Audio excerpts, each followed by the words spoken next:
Cole dumped Danielle's canvas purse across the blackjack table as Reeves snapped handcuffs around her wrists. Hundreds watched. Nobody moved. Danielle only said, "Remember exactly what you say next."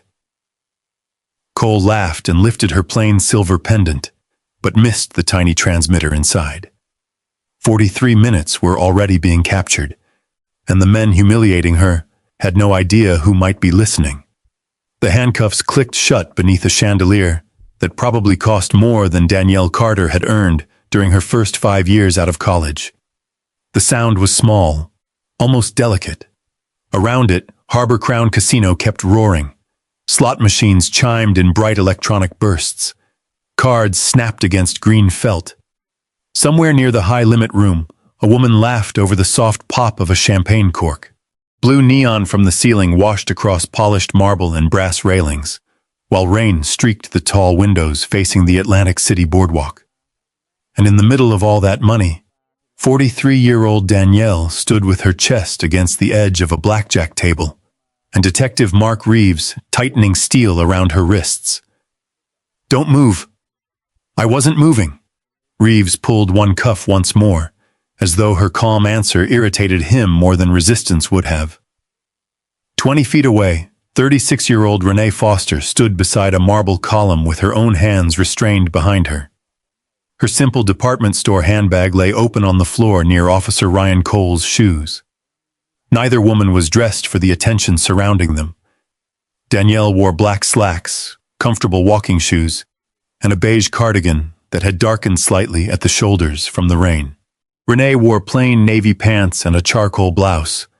No designer handbags, no diamond bracelets, no expensive watches flashing beneath the casino lights.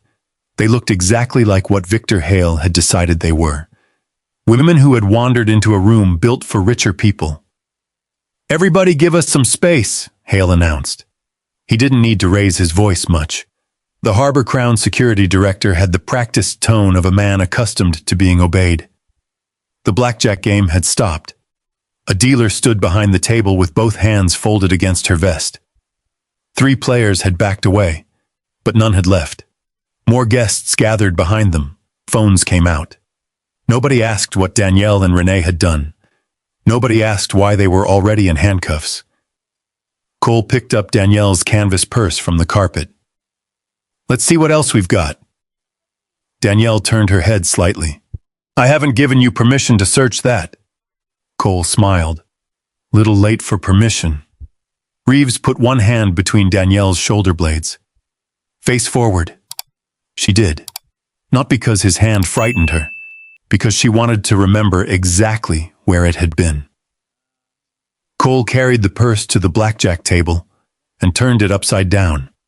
Her belongings scattered across the green felt.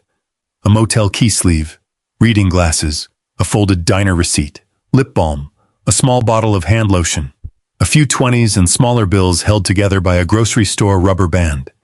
The ordinary contents of an ordinary purse. Someone behind the rope laughed softly. Danielle heard it. She also heard the silence that followed. Cole poked through the belongings with one finger. "This all you carry?" Danielle didn't answer. Victor Hale moved beside him. At 52, he had silver at his temples, an expensive dark suit, and a Harbor Crown identification card clipped perfectly straight to his jacket pocket. His eyes went from the cheap purse to Danielle, then to Renee. The judgment in his face required no words, but he supplied them anyway. "We have nearly $25,000 in casino chips recovered from property in your possession." A murmur passed through the crowd. Renee looked at Danielle, only for a second. That was enough. Hale continued, louder now that he had an audience. "Harbor Crown takes theft very seriously. We also cooperate fully with law enforcement." A man near the roulette tables raised his phone higher. Danielle could already imagine what the video would look like without context. 2 black women, handcuffs, police, casino security, a bag of chips. For many people, that would be enough to decide the rest. Reeves leaned closer. "You should have thought about that before coming in here." Danielle turned her face just enough to see him. "Before coming into a casino?" before trying something stupid in a place with this many cameras. Across the floor, Renee watched Cole move Danielle's possessions around as though they already belonged to him. She said, "Are we under arrest?" Cole glanced over. "You're wearing handcuffs, aren't you?" "That doesn't answer the question." His smile disappeared. "You two really like making this difficult." Renee's voice remained level. "We're asking what we're accused of." Hale stepped forward before Cole could respond. "You were caught with Harbor Crown property." "Caught where?" "In your possession." "Where?" Hale hesitated. "Barely." But Danielle heard it. So did Renee. Reeves pressed his palm harder against Danielle's back. "Bow." "Enough." Danielle looked beyond the table. Hundreds of people moved through Harbor Crown every hour, but the space around them had gone strangely still. A casino employee carrying a tray of drinks had stopped near a bank of slot machines. An older black man stood beside his wife several yards away. His mouth opened, as though he might say something. The woman took his arm and whispered to him. He closed his mouth. Danielle understood.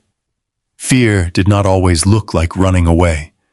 Sometimes it looked like staying exactly where you were and convincing yourself you had seen nothing. The realization brought an old ache into her chest. Not anger, something older, something quieter. For half a second, she remembered another room. Fluorescent lights instead of chandeliers, plastic chairs instead of marble. Her mother standing with papers clutched against her chest, while people avoided looking at her. Danielle pushed the memory down. Not now. Cole lifted something from the pile on the blackjack table, a thin silver chain. The pendant hanging from it was plain and oval, dulled around the edges by years of being touched. Well, look at this. Danielle's eyes settled on it. That was the first time her expression changed. Cole noticed. So this matters? Put it down. He looked pleased. Finally, he had found something that reached her. What is it? Family heirloom? Danielle said nothing. Wow. Cole held it toward the chandelier and turned it between his fingers. Doesn't look like much. Renee lowered her eyes. Not toward the pendant. Toward Danielle. She knew what that silver oval meant. Victor Hale did not. Mark Reeves did not. Ryan Cole certainly did not. Cole rubbed his thumb across the back. Danielle's voice became quieter.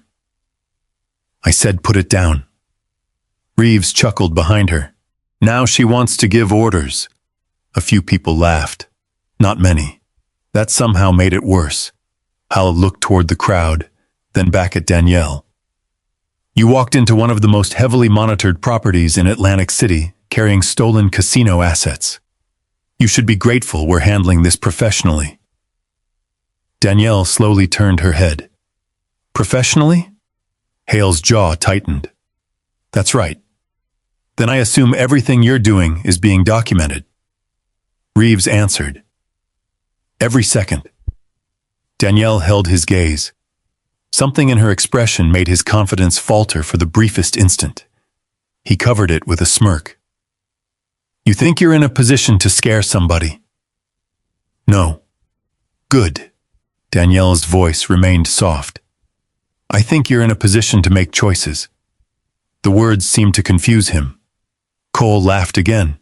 What does that even mean? Danielle didn't answer, because Reeves was still talking, because Hale was still making claims, because Cole was still holding the pendant beneath the chandelier, and because every one of them seemed determined to fill the silence with words they might later wish they had never spoken. Reeves stepped closer until Danielle could smell coffee on his breath. Women like you come into places like this and think nobody's watching. That's your first mistake. Renee's face hardened. Danielle remained still. Women like me? You heard me. The casino seemed quieter now. Even the people recording understood that something had shifted. Danielle looked at Reeves for a long moment. No shouting, no threat, no attempt to prove who she was. Then she said, Remember exactly what you say next." Reeves stared at her. Cole gave a dismissive laugh and raised the pendant again. Under the gold chandelier, it looked cheap enough to ignore. That was precisely why none of them understood what they were holding. 4 hours earlier, rain had been sliding down the windows of a small boardwalk diner while Danielle Carter stirred coffee she had already let go cold. The place sat 3 blocks from Harbor Crown, squeezed between a souvenir shop and an old brick building with apartments above it. Nothing inside matched the casino's polished luxury. The booths had cracked red vinyl. A ceiling fan clicked every third turn. Yellow light from hanging lamps fell across laminated menus, sugar jars, and coffee cups that had probably been refilled 10,000 times. Danielle liked it immediately. Renee Foster sat across from her, tearing a piece of toast in half while watching the street through the rain-streaked glass. "You're doing it again," Danielle said. "Doing what?" "Watching that SUV." Renee did not turn. "So you noticed it?" 20 minutes ago. A dark SUV rolled slowly past the diner. Its windows were tinted, New Jersey plates. Nothing remarkable enough to remember unless someone had already seen it once. Renee waited until it disappeared. Second pass. Danielle lifted her coffee. Third. Renee looked at her. "You could have mentioned that. I wanted to see whether you were awake.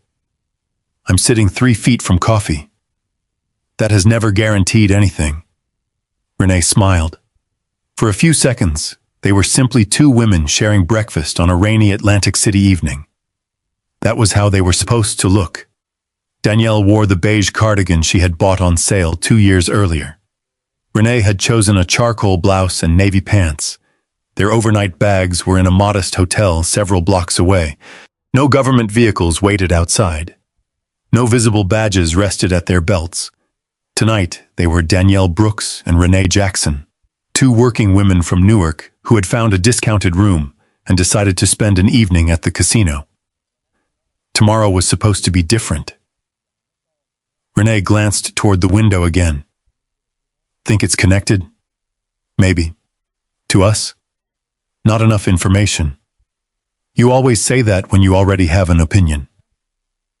Danielle took another sip. "And that's why I still have opinions instead of guesses." A plate shattered near the counter. Both women turned. A 72-year-old woman had slipped beside the entrance where rainwater had been tracked across the tile. She caught the edge of a chair before falling, but her purse spilled onto the floor. Renee was out of the booth before the waitress reached her. "Easy," she said, offering both hands. "Don't rush. I'm all right. Then we'll take our time anyway." The woman accepted her arm. Renee helped her into a chair and gathered the contents of her purse while Danielle picked up a prescription bag that had slid beneath another table. "You sure you didn't hurt anything?" Danielle asked. "Only my pride. That usually heals faster than a hip." The woman laughed. A manager hurried over with paper towels and apologies. Renee stayed until the woman was steady. When the woman opened her wallet, Renee shook her head. "No. At least let me buy your coffee. You already gave me an excuse to get away from Danielle for 2 minutes." Danielle called from the booth. "I heard that." The woman laughed again. Renee returned without giving her name. That was how Danielle had always known her. Help first. Recognition never required. At the counter, a man in a faded brown jacket was speaking quietly with the waitress.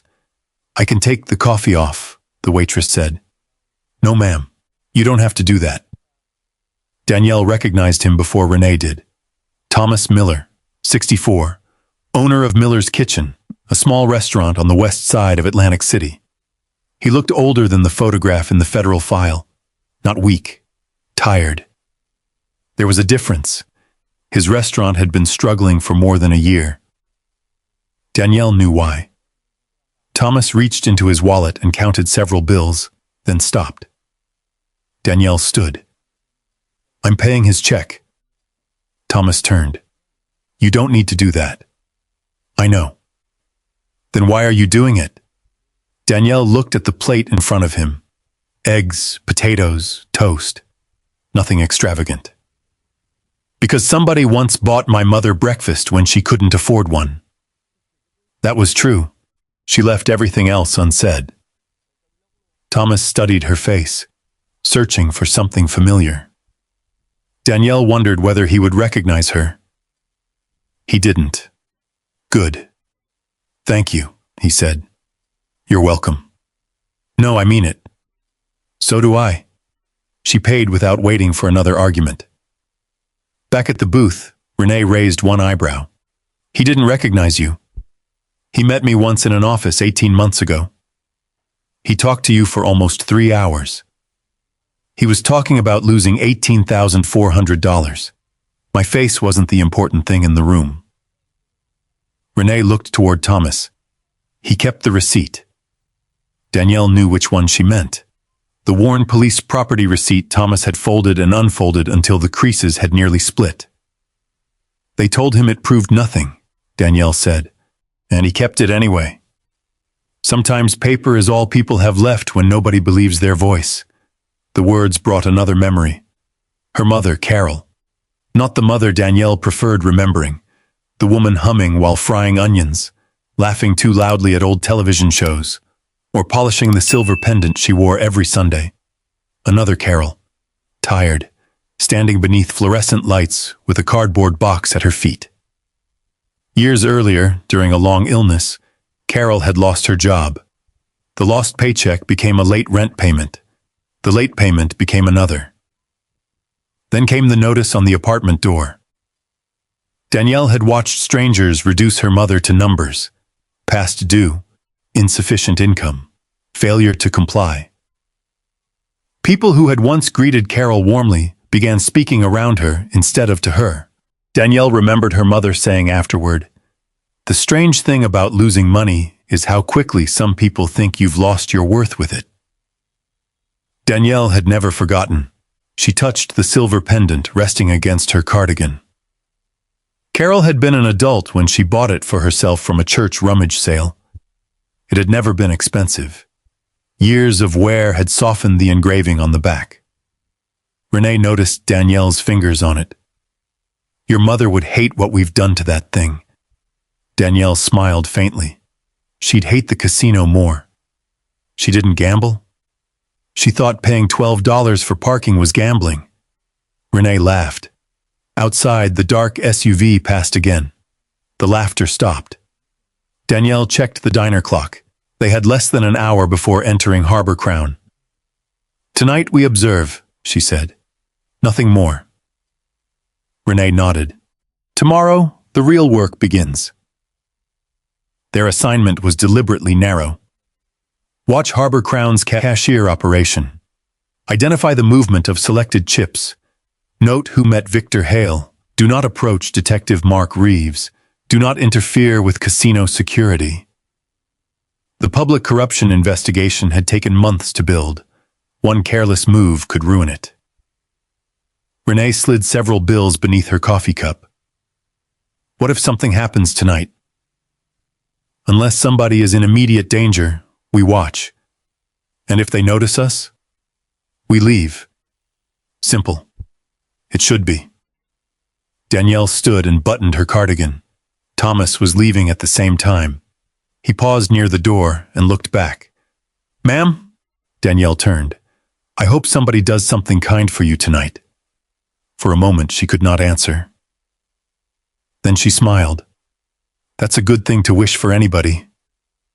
Thomas stepped into the rain. Renee waited beside Danielle until the door closed. "He really doesn't know." "No." "You ever going to tell him?" "If this case works, he'll know eventually." Danielle picked up the diner receipt and folded it once before slipping it into her canvas purse. Renee watched her.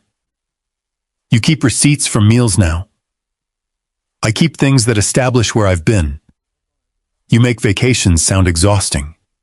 "This isn't a vacation." "No," Renee said, looking through the window. The dark SUV had stopped half a block away. Its engine remained running. Danielle followed her gaze. Neither woman moved for several seconds. Then the SUV pulled into traffic and disappeared through the rain. Renee lowered her voice. You still think that's nothing? Danielle touched the pendant once more. No. What do you think it is? I think we don't know enough yet. They stepped beneath the diner's awning. Rain whispered against parked cars.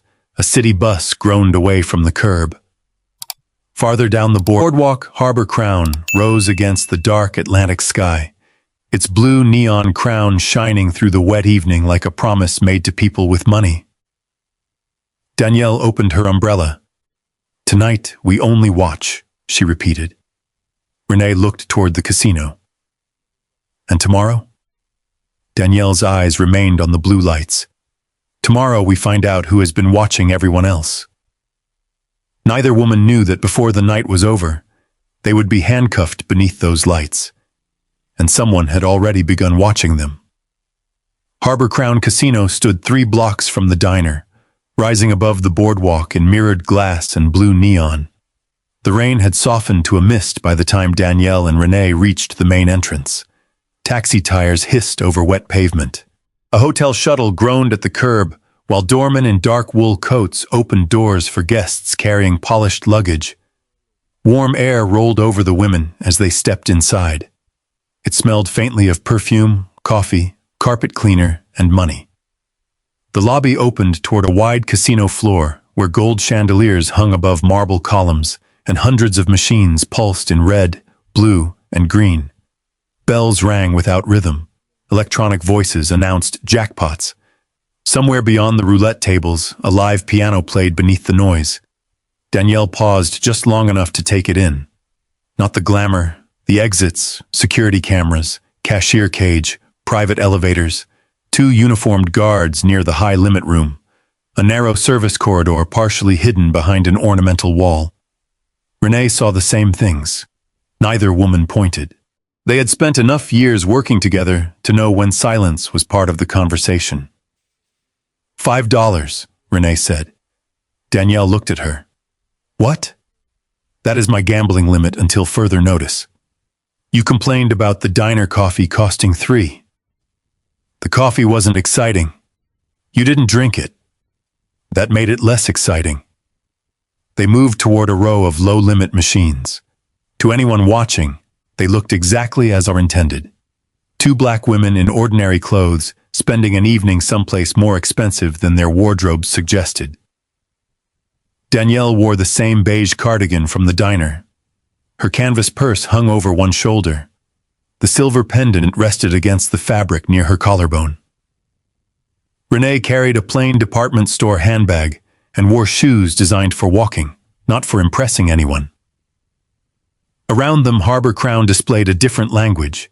Designer handbags sat on velvet stools. Diamond watches flashed beneath chandelier light. A man in a dinner jacket pushed a stack of black chips across a baccarat table without blinking.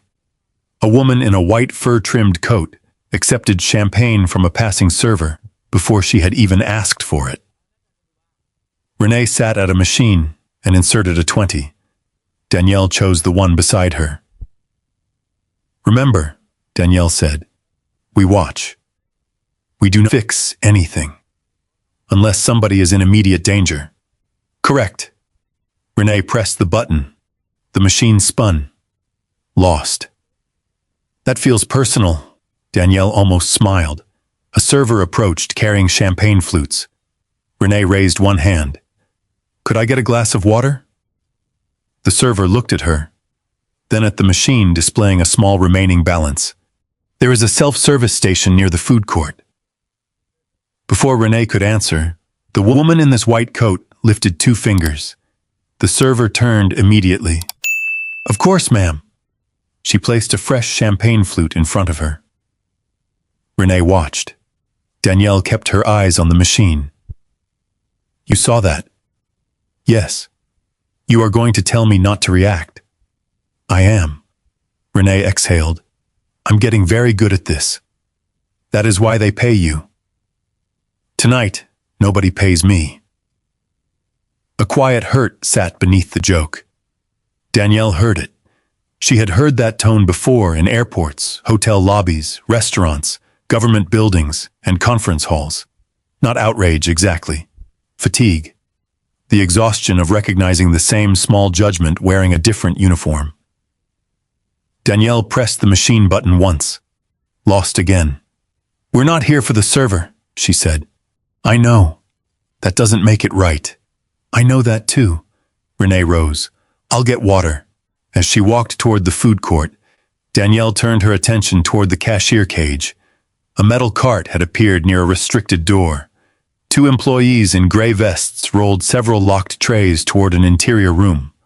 One tray held purple chips. Danielle watched for less than 2 seconds before returning her gaze to the machine. Too long was attention. Too short was memory. Across the floor, Victor Hale noticed her. He had been standing near a bank of security monitors built into a discreet wall station, speaking with a floor manager. His suit was charcoal gray. His tie carried the same deep blue as the Harbor Crown logo. He did not look directly at Danielle at first. People like Hale rarely stared. They measured. He watched her clothes, her canvas purse, her shoes. Then Renee returning with a paper cup of water from the self-service station. The floor manager beside him said something. Hale answered without taking his eyes off the women. Danielle caught the exchange in the reflection of a polished column. Renee returned. "We have company." "I know." "Security?"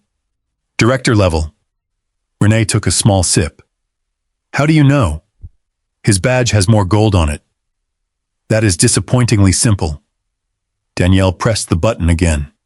This time the machine paid $8.40. Renee leaned closer. "Retirement. Don't spend it all at once." They moved after several minutes. Slowly, no direct path. A roulette table first, then the sports betting kiosk, then a line of video poker machines positioned with a clear view of the main cashier cage. Danielle pretended to study betting instructions while watching another locked tray move through the restricted door. Renee quietly counted employees. 3 cage workers, 1 supervisor, 2 security personnel.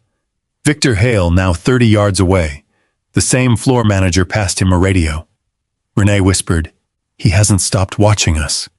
Danielle answered, "That is useful. Unless he recognizes something." "He doesn't." "How sure?" Danielle glanced down at her cardigan. "If he recognized us, he wouldn't be looking at my shoes." Renee's mouth tightened. She understood immediately. Hale was not suspicious because they looked dangerous. He was suspicious because he had decided they looked out of place. That difference mattered. A middle-aged couple stepped to the cashier window ahead of them. The man exchanged several $1,000s in chips. The clerk greeted him by name, laughed at something he said, and offered to call a host. When the couple left, Renee approached. "I'd like to cash this voucher, please." The clerk took it between 2 fingers. It was worth $26. She looked at Renee, then at Danielle standing several feet away. "Identification." Renee paused. "For a $26 voucher?" "Casino discretion." Renee produced her driver's license under the undercover identity authorized for the operation. The clerk examined it longer than necessary. Danielle watched Hale from the corner of her eye. He had moved closer. "Not much." "Enough." The clerk finally processed the voucher. Shotkar's cash slid beneath the glass. Renee thanked her. The clerk did not respond. As they walked away, Danielle said quietly, "We have what we need from this floor." "Not yet." Danielle looked at her. Renee nodded toward the restricted cage. A different employee had just emerged carrying a locked tray, purple chips visible through the reinforced cover. Renee's gaze narrowed. "One of those chips has a crescent mark." Danielle did not turn. "You can see that from here?" "Third row, left side." Danielle trusted her. They continued walking. Behind them, Victor Hale approached the cashier window. The clerk leaned toward the opening and spoke quietly. Hale listened, then looked directly toward Danielle. This time he did not hide it. Renee saw him. So much for subtle. Danielle kept moving. Do not speed up. I wasn't planning to. Do not look back. I already did. Then stop being helpful. They reached a low-limit blackjack table. Danielle sat. Renee took the stool beside her. The dealer greeted them politely enough. For the first time since entering Harbor Crown, nobody immediately made them feel unwelcome. Danielle placed a small bet. The cards came. 18. The dealer showed 19.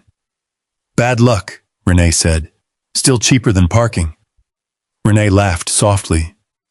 Danielle noticed a figure reflected in the brass trim behind the dealer. Hale. He had stepped away from the cage and taken out his phone. Not a casino radio, his personal phone. He made a short call. Less than 20 seconds. No visible emotion. Then he ended it and slipped the phone back inside his jacket. Renee murmured, "Who calls instead of using security radio?" "Someone he doesn't want on the internal channel." The dealer dealt another hand. Danielle watched the cards. Renee watched the reflection. 3 minutes later, a broad-shouldered man in plain clothes entered from the hotel side of the casino. Dark jacket, police posture. No need to see the badge yet. Danielle recognized Detective Mark Reeves from the case file. He did not speak to Harbor Crown Security. He did not stop at the front desk. He did not ask anyone where the reported problem was. He walked straight toward Victor Hale. Renee's fingers went still around her paper cup. "No call to dispatch," she whispered. Danielle's face remained neutral. No visible security report. And Reeves already knows where to go. Hale said something to him. Reeves glanced toward the blackjack table, directly toward the two women. Danielle placed another $5 chip on the felt. Her heartbeat did not change, but the operation had. Tonight, they were supposed to watch. Someone else had already decided they should be watched back, and whatever Victor Hale had told Detective Mark Reeves, he had told him before any crime had occurred. Danielle did not look toward Reeves again. That was the first rule of being watched. Never reward the watcher. She kept one hand resting near her chips and studied the cards as though $5 mattered more than the man crossing the casino floor behind her. Renee remained beside her. The dealer pushed out another round. Danielle received 16. Renee received 20. "Finally," Renee said. The dealer smiled faintly. "Lucky hand." Renee looked at the cards. "Let's not get carried away." Across the casino, Victor Hale and Mark Reeves stood near a marble column beneath a camera dome. They were not speaking anymore. That concerned Danielle more than the conversation had. Hale slipped his phone into his jacket. Reeves scanned the floor once, then moved away in the opposite direction. No approach, no questions, no report. Just coordination. Danielle collected her small stack of chips. "We move." Renee nodded. They left the table at an ordinary pace. No hurry, no whispering. No sign that either woman had just confirmed a police detective was waiting inside a casino for a problem that had not happened yet.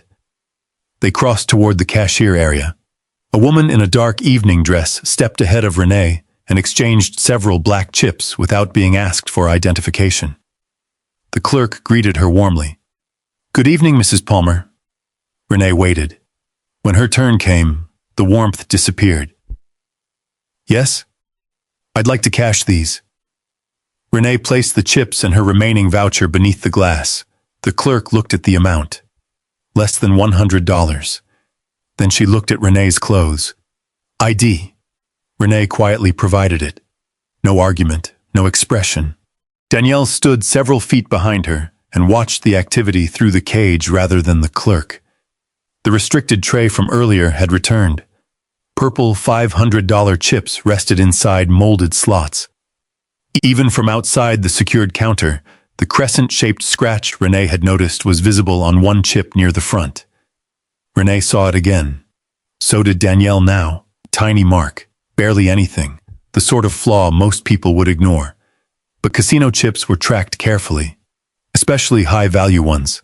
A mark that distinctive could establish movement. The clerk counted Renee's chips and pushed several bills toward her. Then, instead of returning only cash, she placed one purple chip on the tray.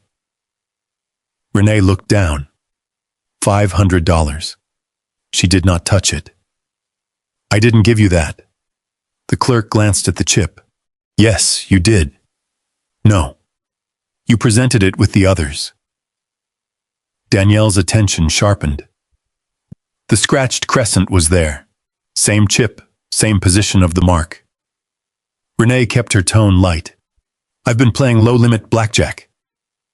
The clerk's face changed. Not much. Enough. Then you must have received it from a table. I didn't. The clerk pulled the tray back slightly. You want the payout or not? Renee looked at Danielle. For a fraction of a second, neither woman moved.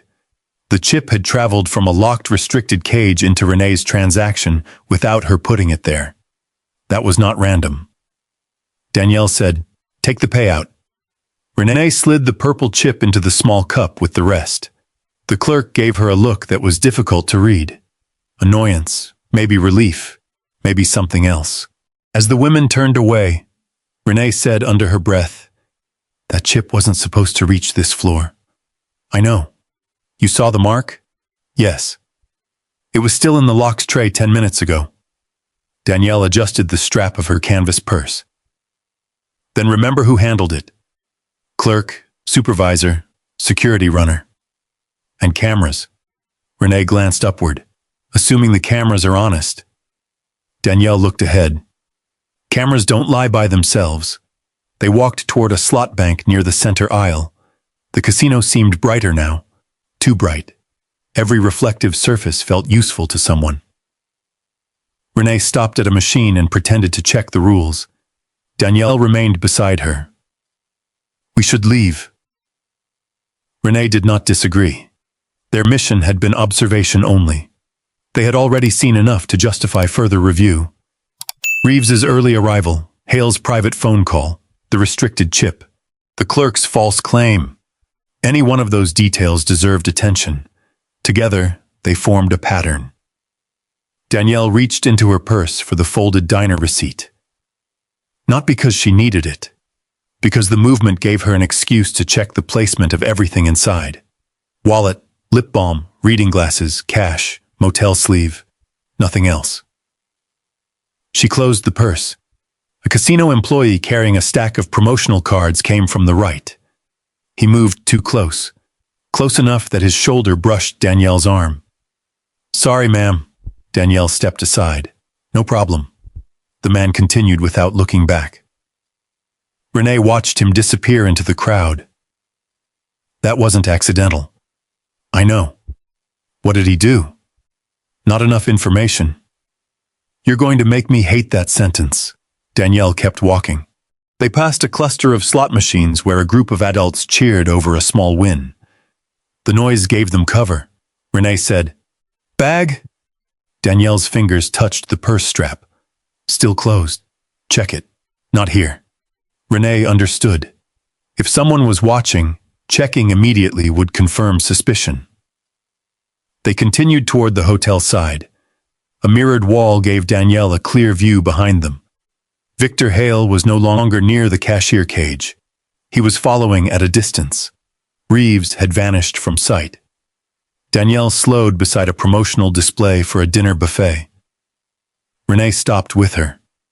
Hungry? No. Good. That picture looks dangerous.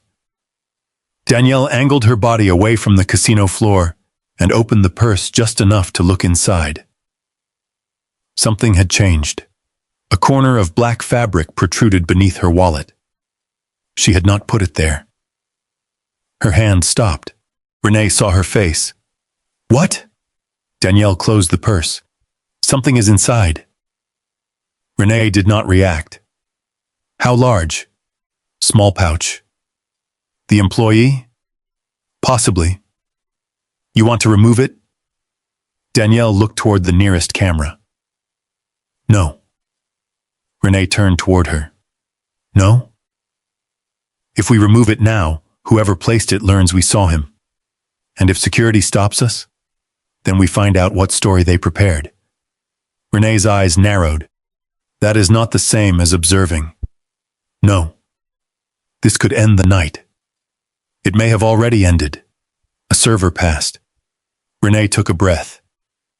Tomorrow was supposed to be the operation. Danielle lowered her voice. Tomorrow still is. If we walk out with whatever that is, they may arrest us outside. Then we don't walk out. Renee looked toward the gaming floor. You want to stay? I want to know what happens next. That answer worried Renee. Not because Danielle was reckless, because she wasn't. Danielle did not take unnecessary chances. If she was choosing to remain inside, it meant she believed leaving was now more dangerous to the investigation than staying. They returned toward the low-limit tables. At a roulette wheel, Danielle exchanged a small bill for chips. Nothing about her behavior changed. Renee did the same. The scratched purple chip remained in her cup. She turned it once with her thumb. Crescent mark near the gold edge. She memorized it. Keep that separate, Danielle said. Renee slipped it beneath 2 red chips. I know. What time? Renee checked the wall clock. 8:37. Remember it. At the far end of the floor, Reeves reappeared. This time Officer Ryan Cole was with him, uniformed, already inside. Danielle saw both men through the reflection of a brass railing. Neither officer approached the security desk. Neither asked Hale for paperwork. Hale walked directly to them. 3 men, 1 conversation. Then Hale looked toward Danielle's canvas purse. Not toward her face. The purse. Renee saw it too. He knows. Yes. Then the pouch is the point. Probably. What's our move? Danielle glanced around. Hundreds of gamblers, servers, dealers, cameras, witnesses who did not yet understand they were witnesses. Nothing. Renee turned slightly. Nothing? We let them choose. The 3 men began moving toward them, Hale in front, Reeves slightly behind, Cole angling toward the nearest exit, a quiet net closing without anyone around them noticing. Danielle rested one hand on the blackjack table. Her pulse stayed steady. Renee placed her chip cup beside her. The scratched purple chip sat hidden beneath the others. Victor Hale stopped 6 feet away. His expression had changed from distant suspicion to formal authority. Ladies, he said, I need to speak with you. Danielle looked at him. About what? Hale's eyes dropped once more to the canvas purse hanging from her shoulder. Casino property. And for the first time that night, Danielle understood exactly why someone had brushed against her in the crowd. Victor Hale stopped close enough that Danielle could see the faint reflection of the chandeliers in his polished tie clip. 2 casino security officers moved in behind him. Detective Mark Reeves stayed several steps back, watching. Officer Ryan Cole shifted toward the aisle leading to the hotel lobby. Not random positions, a controlled perimeter. Danielle rested one hand on the edge of the blackjack table. What casino property? Hale nodded toward her purse. We received information that restricted gaming assets may have been removed from a secured area. By whom? That is what we are determining. Renee stood beside Danielle with the chip cup still in her hand. You said you needed to speak with us. Now you are talking about a secured area. Hale looked at her. You have both been observed near restricted casino operations. We stood near a cashier window. You were monitoring cage activity. Danielle said, How would you know what we were monitoring? Hale's expression did not change. I have worked casino security for 23 years. I know suspicious behavior when I see it. A few people at the nearby blackjack tables had stopped playing. One woman held a card halfway between the felt and her chest. A man in a gray sports coat turned his stool slightly. The casino kept making noise around them, but a pocket of silence had formed. Danielle noticed it. So did Hale. He seemed to enjoy the audience. I'm asking for your cooperation, he said. Open the bag. Danielle kept her voice calm. Am I free to leave? Hale did not answer. Instead, one of the security officers stepped closer to the aisle. Danielle asked again. Am I free to leave? Hale's jaw tightened. We are conducting a security inquiry. That isn't an answer. Reeves finally stepped forward. It means stand where you are. Danielle looked at him. You're police. Reeves showed his badge. Detective Mark Reeves. Danielle gave no sign that she had known his name for months. Renee looked toward Cole. And him? Cole tapped the badge on his chest. Officer Ryan Cole. Danielle asked Hale, when did you call them? Hale's eyes narrowed. Why does that matter? Because they arrived before you explained what was supposedly missing. Cole gave a short laugh. Maybe save the courtroom routine. Renee answered, we haven't been told whether this is a casino inquiry or a police detention. Reeves stepped between them. Right now, it is both. Danielle watched his face. Then state the basis. You want the easy way or the hard way? The lawful way. The words landed harder than her tone suggested. A few heads turned. Cole moved closer. You people always do this. Renee's eyes sharpened. What people? Reeves shot Cole a warning glance, but it was already too late. Cole said nothing more. Hale extended his hand toward Danielle. The bag. No. That single word changed the room. Not because Danielle raised her voice, because she did not. Hale's polite expression thinned. Poe. People with nothing to hide don't make security difficult. Danielle looked at him. People with authority should not need a slogan instead of a reason. A man near the roulette rail lowered his phone, then raised it again. Reeves noticed. He turned toward the gathering guests. Everybody keep moving. This is routine. Nobody moved. The crowd had grown. Not large enough to interfere, large enough to witness. Danielle saw the older black man from before standing near a slot bank with his 66-year-old wife. He looked angry now. His wife held his wrist. Neither spoke. Hale turned back to Danielle. Last chance. Open the bag voluntarily. You already know what you expect to find. For the first time, something flickered in Hale's eyes. Renee saw it too. Reeves stepped closer. What does that mean? Danielle looked at him. You walked straight toward us before Mr. Hale described any property. Reeves's mouth hardened. We had a description. Of us? Of the suspects. Before a crime was reported? The silence around them deepened. Cole stepped forward. Enough. He reached for Danielle's purse. She moved it behind her hip. Not fast, not aggressive. Just enough to keep his hand from closing around the strap. Cole's voice rose. Don't resist me. I moved my own property. You interfered with an officer. Renee said. She stepped back. Reeves pointed at her. You stay out of this. I am already in this. Hale exhaled through his nose. Detective, we don't need a performance. Danielle almost smiled at the irony.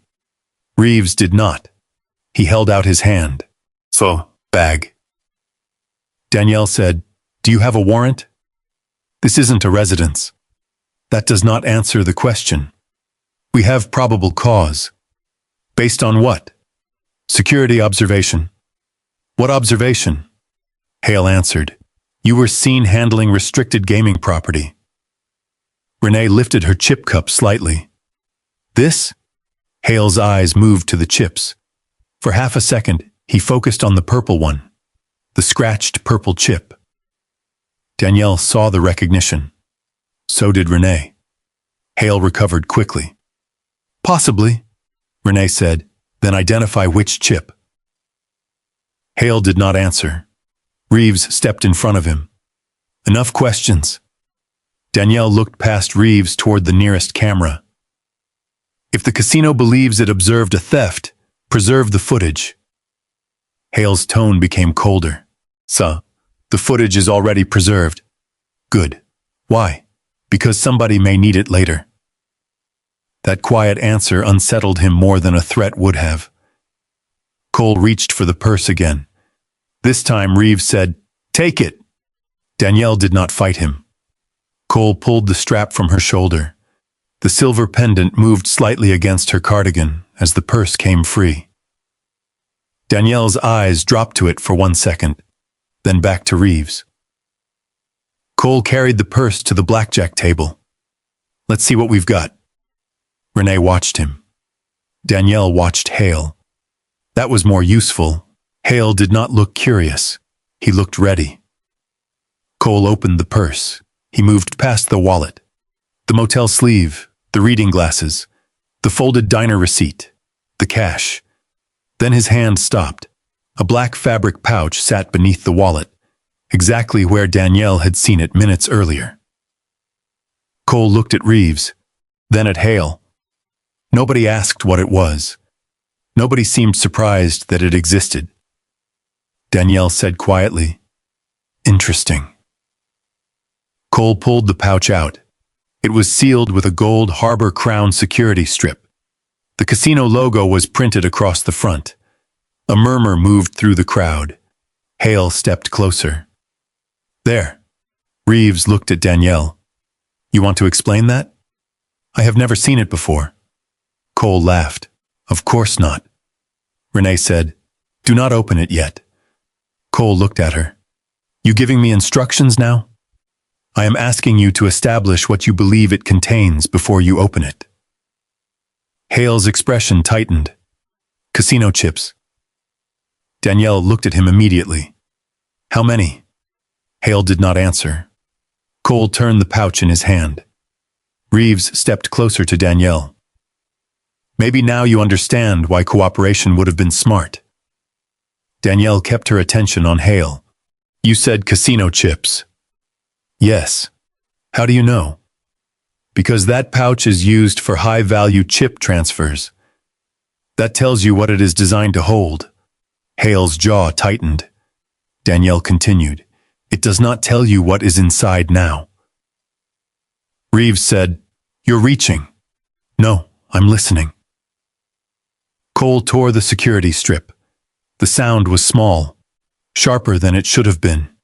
He opened the pouch. Inside were stacks of casino chips, purple, black, gold, high denomination. Reeves whistled softly. Hale stepped closer. "Approximately 25,000. Danielle turned her eyes to him. Cole had not counted anything. Renee did the same. For the first time, Reeves looked at Hale instead of Danielle. "How do you know the amount?" Hale paused. Only a second. But the pause belonged to everyone now. The crowd, the cameras, the women, even Cole. Hale recovered. "Because that is the standard amount in those transfer packets." Renee said, "Is every packet identical?" "No." "Then how do you know this one is 25,000? Hale's face hardened. Reeves turned toward Renee. "That's enough." She looked at him. "Why?" "Because you are not running this scene." "No," Renee said quietly. "Apparently neither are you." Cole's head snapped toward her. The older black man near the slot bank almost smiled. His wife still held his arm. No one spoke. No one intervened. But the room had changed. Before the pouch was opened, Danielle and Renee had looked like two women caught with stolen property. Now Hale had revealed knowledge he should not have possessed, and every person standing beneath the chandeliers had heard it. Reeves moved closer to Danielle. "You're both being detained." "For what offense?" "Possession of stolen casino property." "You have not established that it was stolen." "The property director says it belongs to Harbor Crown." Danielle looked at Hale. He also knew what was inside before Officer Cole opened it. Reeves's patience broke. "Turn around." Danielle did not move. Am I under arrest? Turn around. That still isn't an answer. Reeves took hold of her arm. Renee stepped forward. Cole moved instantly between them. Don't! Renee stopped. Not from fear, from calculation. Danielle saw it. She gave the smallest shake of her head. Not yet. Reeves guided Danielle toward the blackjack table. Hands behind your back. The crowd was completely silent now. Danielle looked across the green felt. Her reading glasses lay beside the folded diner receipt. Her cash sat where Cole had dropped it. Her silver pendant rested against her chest. The same small piece of jewelry her mother had once worn when the world had treated her like she had become less valuable simply because she had less money. Danielle drew one slow breath. Then she placed her hands behind her back. The cuffs closed. Across the room, Cole reached for Renee. And under Harbor Crown's brightest chandelier, the injustice finally became public enough that nobody watching could pretend they had not seen it. Renee did not pull away. She let Officer Ryan Cole take her wrist and guide one arm behind her back. The first cuff closed, then the second. Metal clicked against metal beneath the casino lights. Someone nearby whispered, "My God." Nobody else said anything. Renee turned her head toward Danielle. Danielle was already standing beside the blackjack table with Detective Mark Reeves at her shoulder. Her canvas purse lay open on the felt. Her reading glasses, motel sleeve, folded diner receipt, loose cash, and lip balm were spread out beneath the chandelier like items from an evidence photograph. The black casino pouch sat open beside them. Victor Hale reached inside. He lifted one stack of chips high enough for the nearest guests to see.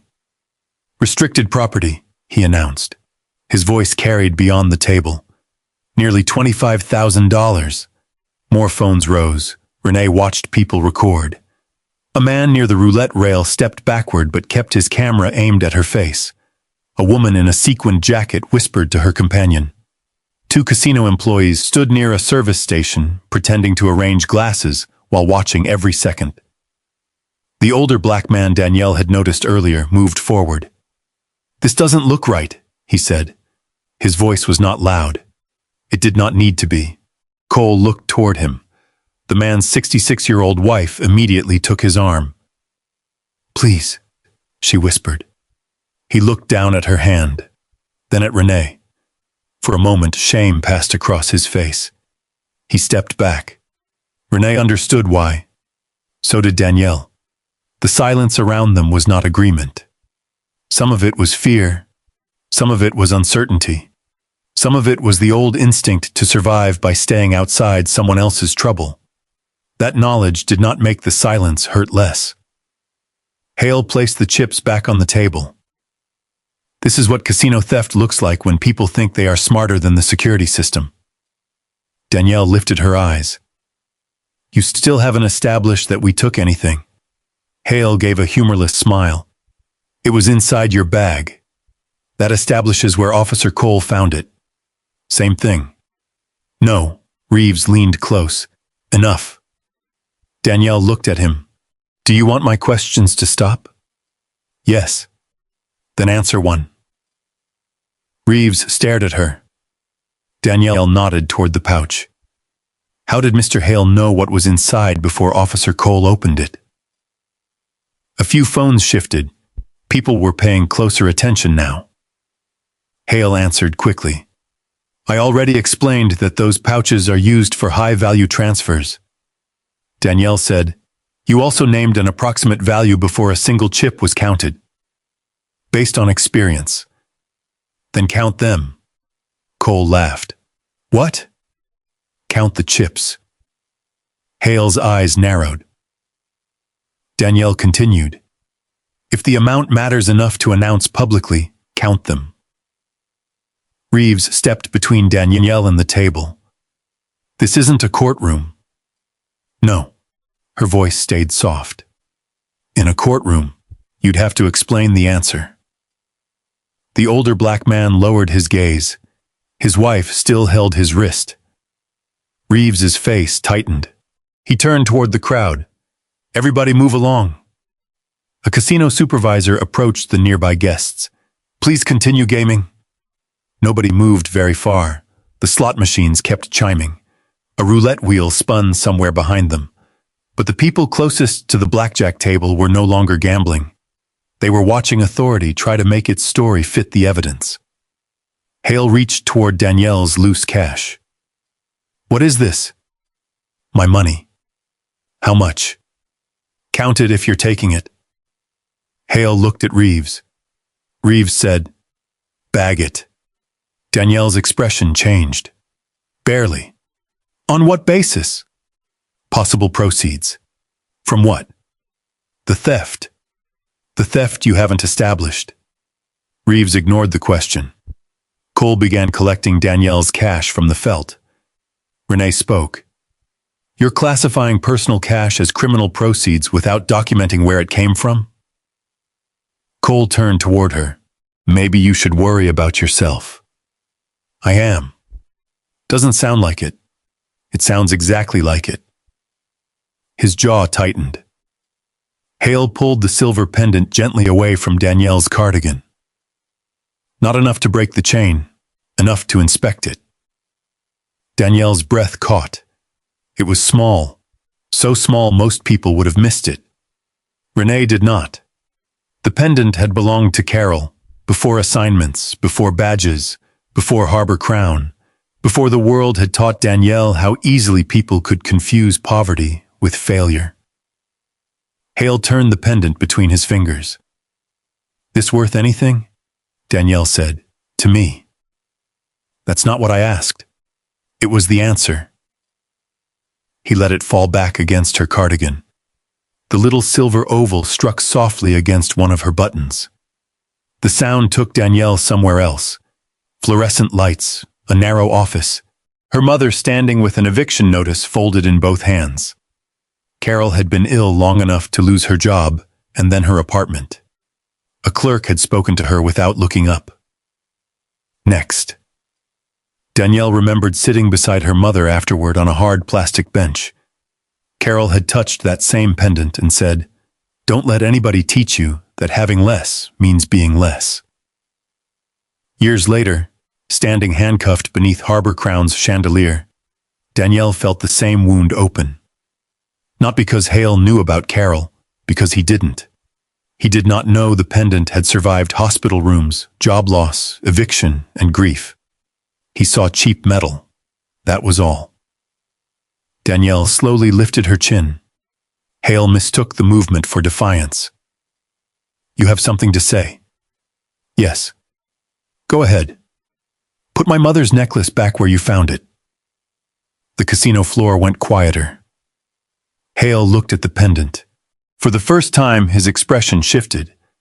Not remorse, annoyance that the object had become human. He released it. Danielle took one slow breath. Renee's eyes softened. Then Cole reached into Renee's chip cup. Let's see what else they have. He poured the chips across an empty section of felt. Red, green, black, then purple. The scratched $500 chip rolled once and stopped with the crescent mark facing upward. Renee saw it. Danielle saw it. Hale saw it too. His eyes touched the scratch and moved away almost immediately. Too fast. Renee filed that reaction away. Cole picked up the chip. 500. Renee said, That one came from your cashier cage. Cole looked at her. Obviously. It's a casino chip.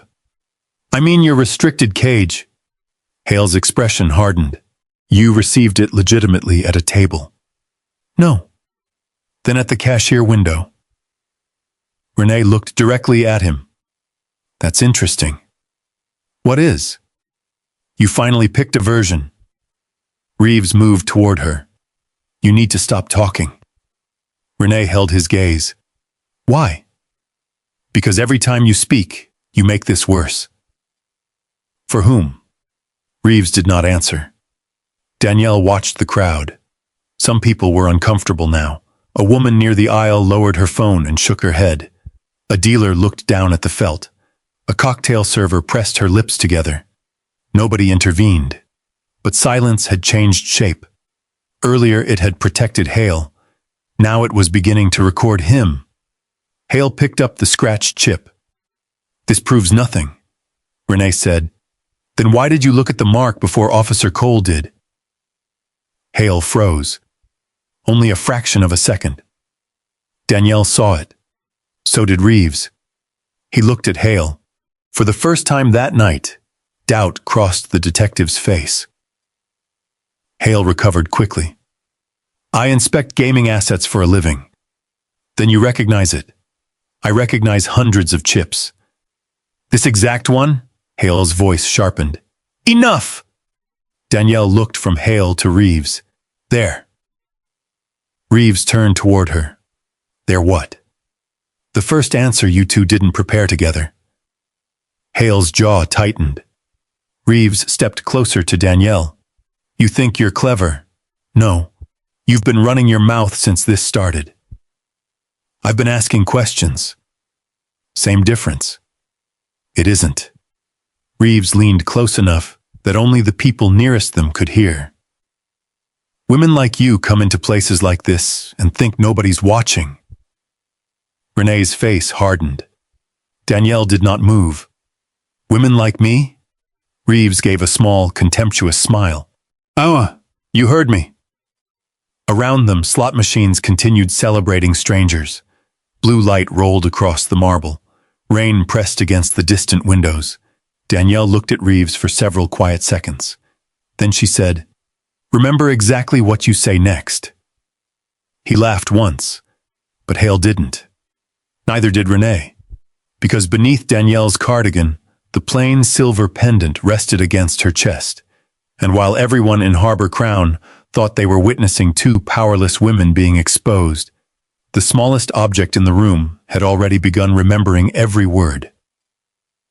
18 months earlier, Thomas Miller had walked out of Atlantic Community Bank carrying $18,400 in a brown envelope.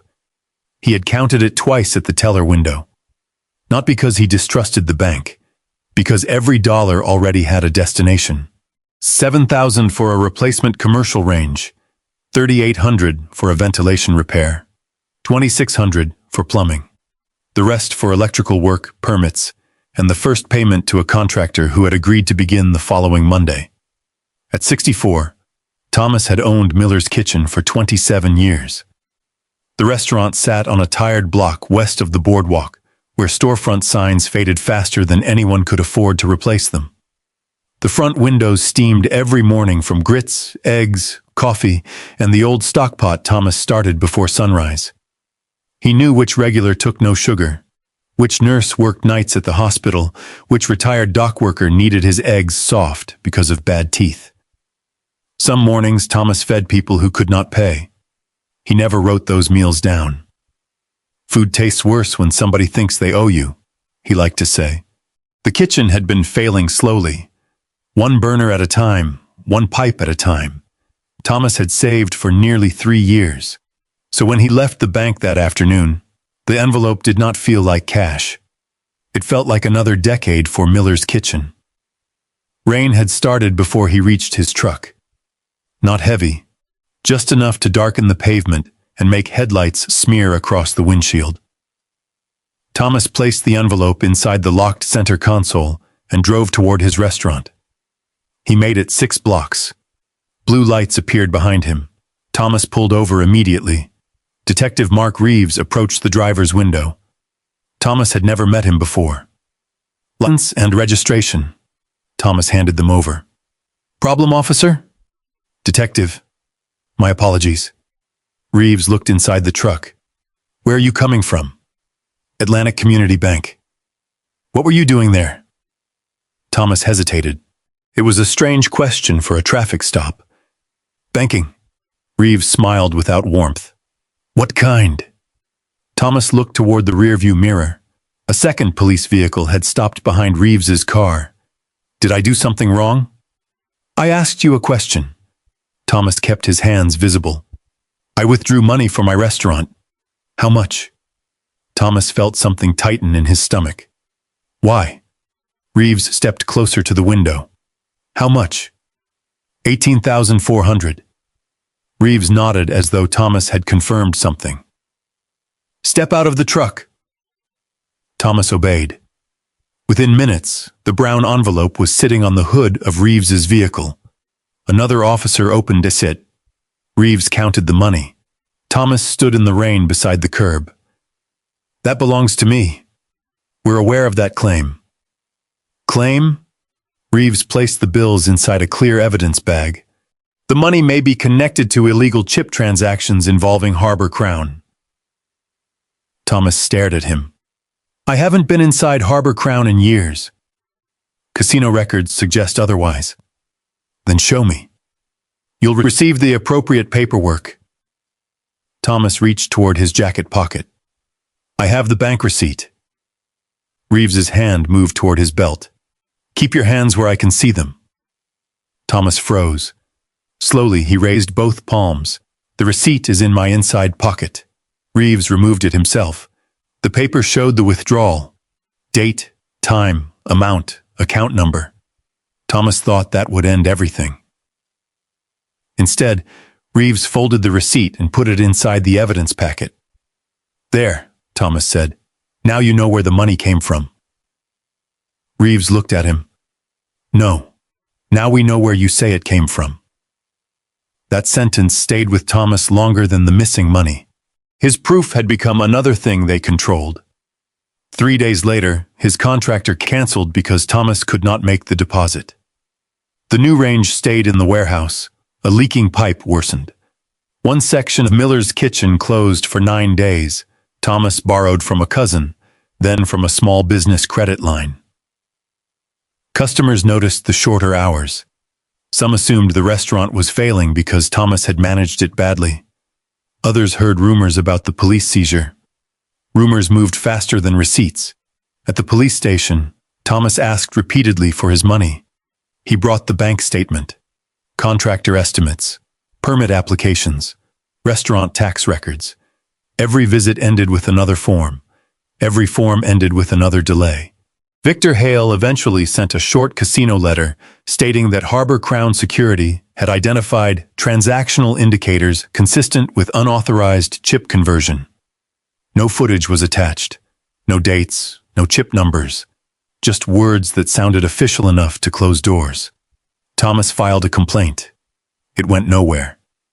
Months later, the money still had not been returned. That was when Danielle Carter first sat across from him. Not at Harbor Crown, not in an FBI office, at a folding table in the back of Miller's kitchen after closing. Thomas had expected another government person in a suit. Danielle arrived in a simple navy coat carrying a legal pad. She ordered coffee first, paid for it, then listened. For almost 3 hours, Thomas showed her everything. Bank receipt, contractor estimate, property voucher, Harbor Crown letter, copies of unanswered complaints. At the end, he pulled out one small sheet of paper so worn at the folds that Danielle was afraid it might tear. The original police property receipt. You kept this?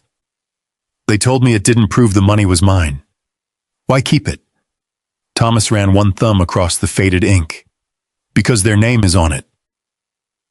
Danielle looked at him. Thomas continued. They kept saying I couldn't prove what happened, but this proves somebody took something from me. His voice remained steady. That made it harder to hear. He was not shouting anymore. Maybe he had once. By then, exhaustion had replaced anger.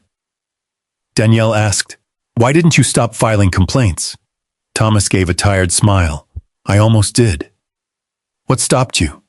He looked through the kitchen doorway. Miller's kitchen was dark except for the yellow light above the stove.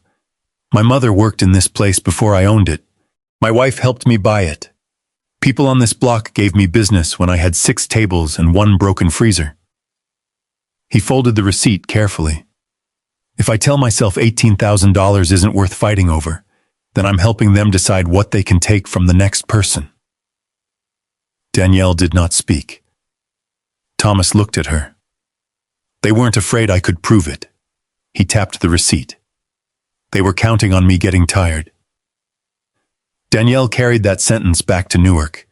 She carried it through months of subpoenas, bank records, shell company searches, casino logs, and complaints from other adults who described almost the same pattern.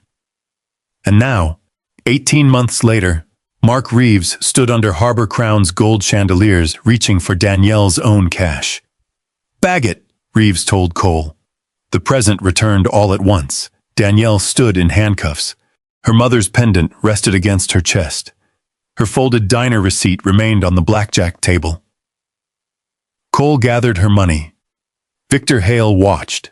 The same language, the same confidence, the same assumption that once property entered their hands, the owner would have to prove innocence instead of them proving wrongdoing. "Possible proceeds," Reeves said. Danielle looked at him. Thomas had heard those words in another form beside a wet curb. Now she understood something she had not expected to learn tonight. This was not merely related to the investigation scheduled for tomorrow. This was the investigation, alive, moving, repeating itself in front of her. Renee looked toward the scratched purple chip, then toward Danielle. No words were necessary. Danielle saw the same realization in her eyes. Someone had planted casino property. Reeves was preparing to classify their legitimate money as criminal proceeds. Hale already knew details he should not know, and police had arrived before any theft had been reported. Tomorrow's investigation had just reached backward and grabbed them first. Danielle slowly turned toward Reeves. "How many times have you done this?" He frowned. "Done what?" "Decided what somebody's property means before asking where it came from." His expression hardened. "You worried about that cash?" "No." "Then why ask?" Danielle looked at the money disappearing into the evidence bag. "Because I know a man who kept one receipt for 18 months waiting for somebody to finally read it." For the first time, Reeves did not have an immediate answer, and somewhere 3 blocks away, Thomas Miller was closing his struggling restaurant for the night, unaware that the same system that had taken his money had just made the mistake of repeating itself in front of 2 women who already knew his story. Victor Hale ended the public scene before anyone else could ask another question.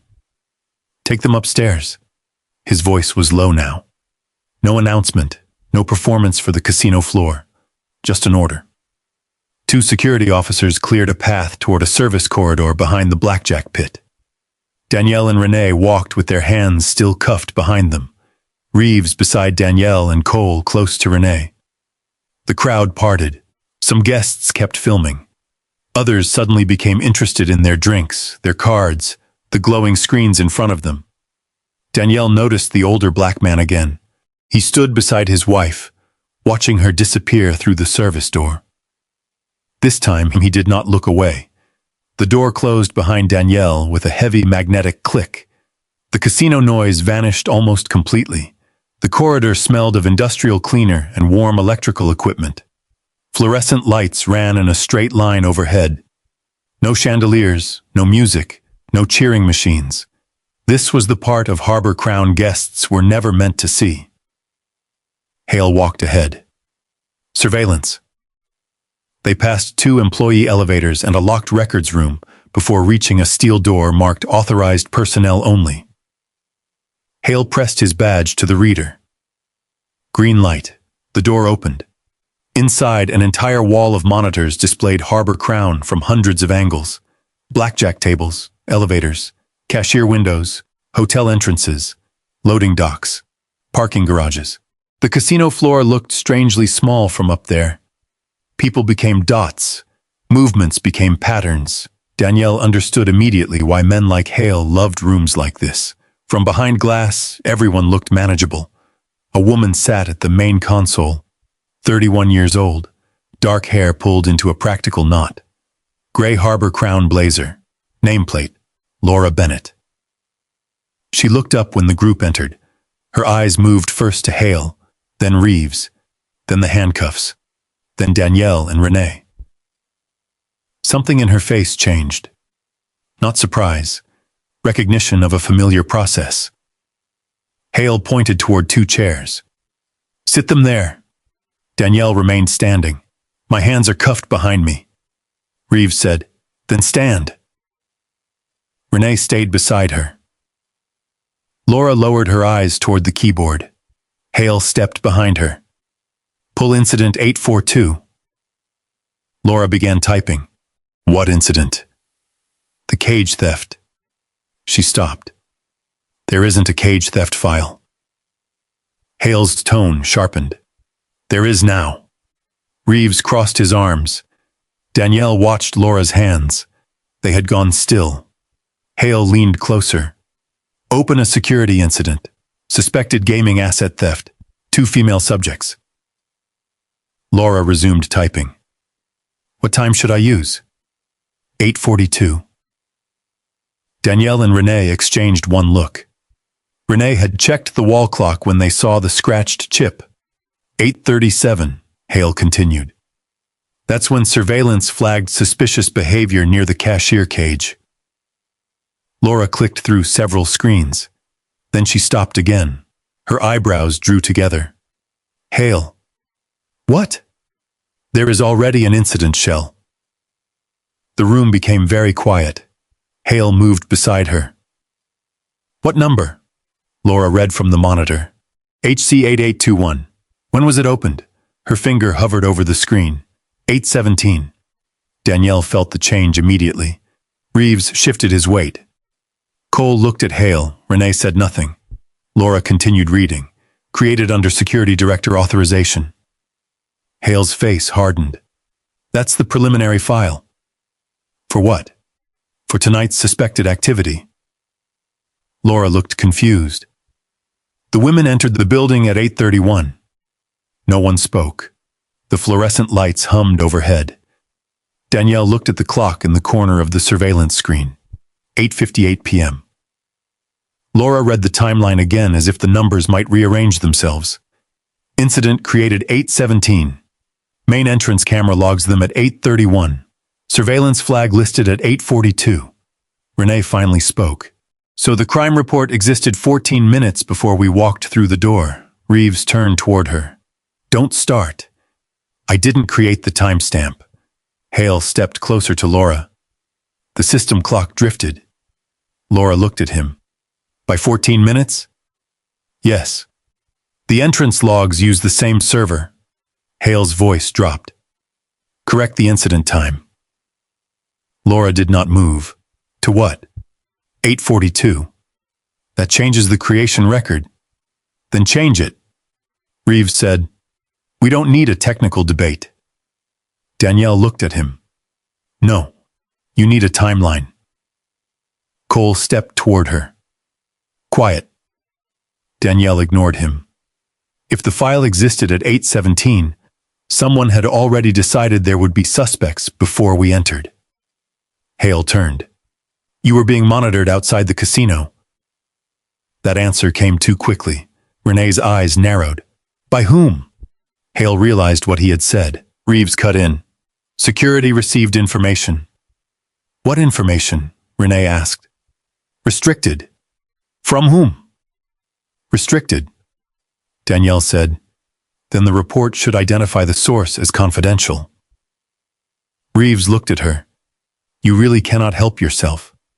I am trying to understand what you're asking her to falsify. Laura's fingers lifted from the keyboard. The word landed hard. Falsify, Hale said. Nobody is falsifying anything. Then leave the timestamp. Laura looked at him. Danielle did not. She kept her eyes on Reeves. He was the police officer. His next choice mattered more. Hale pointed at the screen. Change it. Laura swallowed, then opened the video archive instead.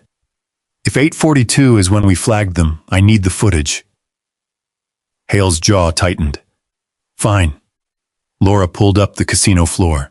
4 camera angles appeared, Danielle and Renee entering at 8:31. Walking toward the low-limit machines. Renee going to the water station. Danielle near the cashier cage, the locked chip tray moving behind the glass. Laura fast-forwarded. 8:36, the casino employee carrying promotional cards appeared. He approached Danielle. brushed against her, kept walking. Laura slowed the playback. Reeves stared at the monitor. Cole moved closer. Danielle could see only part of the screen from where she stood. But she knew the moment. She had felt the man's shoulder. She had checked the purse later. Laura rewound, played it again, this time slower. The employee's left hand disappeared behind Danielle's canvas purse for less than 2 seconds, then came out empty. Laura froze the frame. Nobody spoke. Hale said, "Bad angle." Laura looked at him. He touches the bag. He bumps into her, with his hand behind the purse. Bad angle. She switched cameras. Second angle. The employee approached. His body blocked most of the contact. Third angle, clearer. His hand moved beneath the purse flap. Laura stared. Renee said softly, 13 seconds. Laura looked at her. What? From first contact until he clears the camera. Laura checked.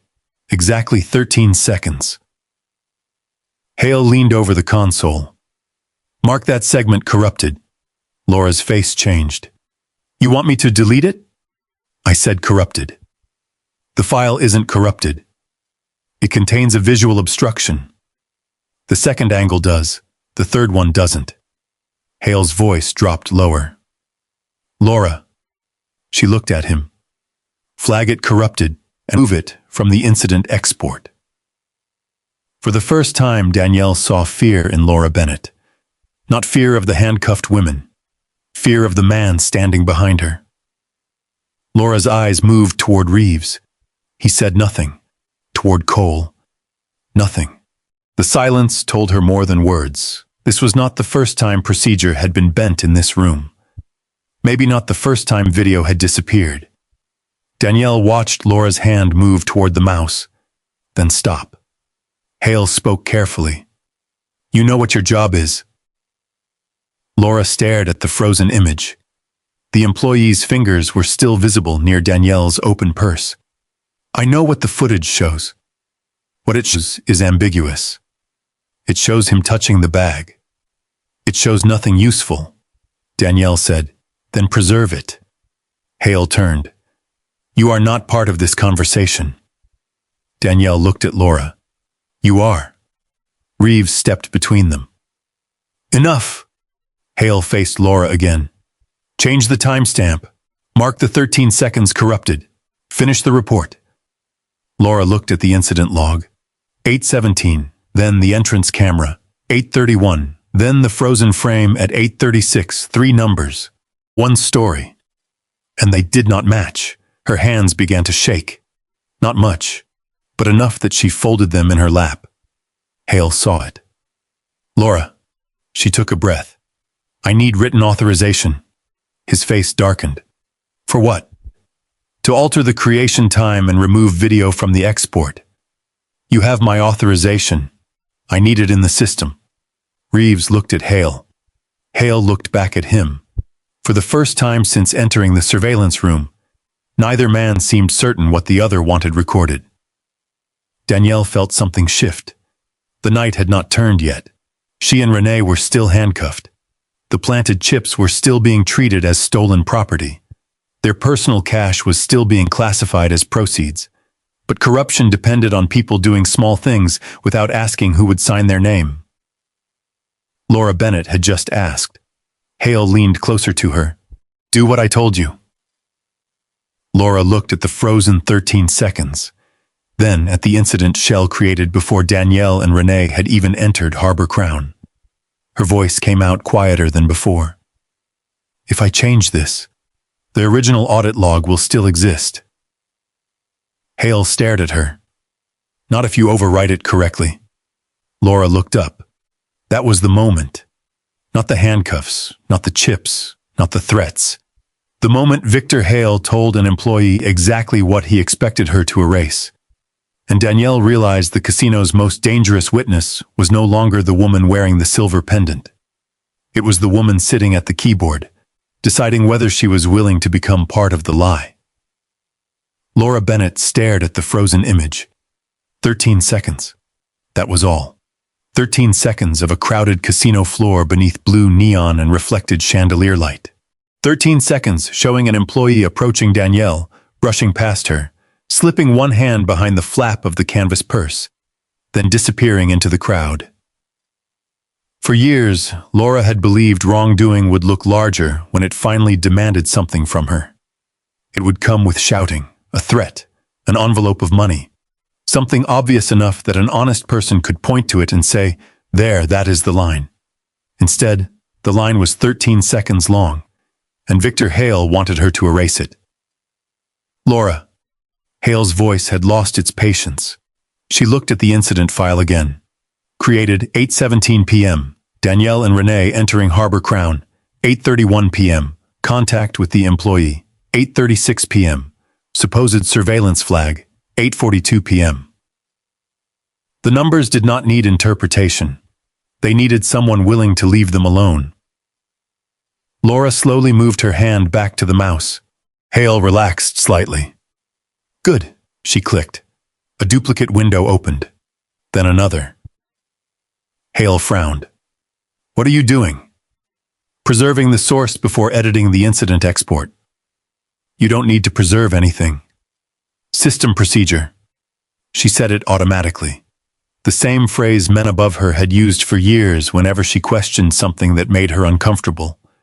This time the phrase protected the truth. Laura copied the 13-second clip into a review folder tied to the original server archive. Her movements remained slow and ordinary. Hale watched the main monitor. He did not notice the second progress bar disappear. Danielle did. She said nothing. Renee noticed Danielle noticing. She remained silent too. Reeves paced near the door. "We're wasting time. We've got the property. We've got possession. Take them to the station and sort the video out later." Laura looked at him. "Possession doesn't show how the pouch entered her purse." Reeves stopped. "You work casino surveillance, not law enforcement." "No, I work surveillance." She looked back at the frozen frame. "And this is what the camera saw." Cole gave a tired laugh. "Lady, they got caught with 25 grand in chips." "Were the chips counted?" Nobody answered. Laura turned slightly. "Were they?" Hale said. "That isn't your concern." Laura looked at him. "You asked me to certify the incident. And I can't certify facts nobody documented." Something passed across Hale's face. The old version of Laura would have recognized the warning and stopped. She had stopped before. A man crying in this same room because cash from his work truck had been classified as suspicious. A woman in her 50s begging security to check another camera after a casino employee accused her of taking a voucher. An elderly business owner whose property form did not match what Laura remembered seeing on a monitor. Each time, Laura had told herself the same thing. "I only handle video. Someone else makes the decision. Someone else signs the form. Someone else takes the property." Silence had allowed her to keep her job without ever feeling fully responsible for what happened after people left the room. Tonight, Danielle and Renee had walked in wearing handcuffs, and suddenly, silence had a shape. It looked like participation. Hale placed one hand on the back of Laura's chair. "Mark the segment corrupted." Laura looked up at him. "I can't." His fingers tightened against the chair. "What did you say?" "I said I can't certify something I know didn't happen." Nobody moved.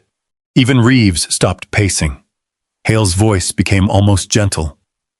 "You've worked here 9 years." Laura swallowed. "Yes." "You have a mortgage." "Yes." "You know how difficult it is to find another surveillance position at this level." Laura's face lost a little color.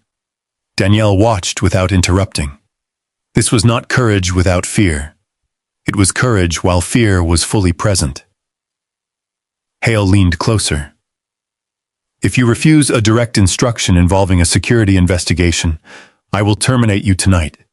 And when another casino calls me for a reference, I will tell them exactly why."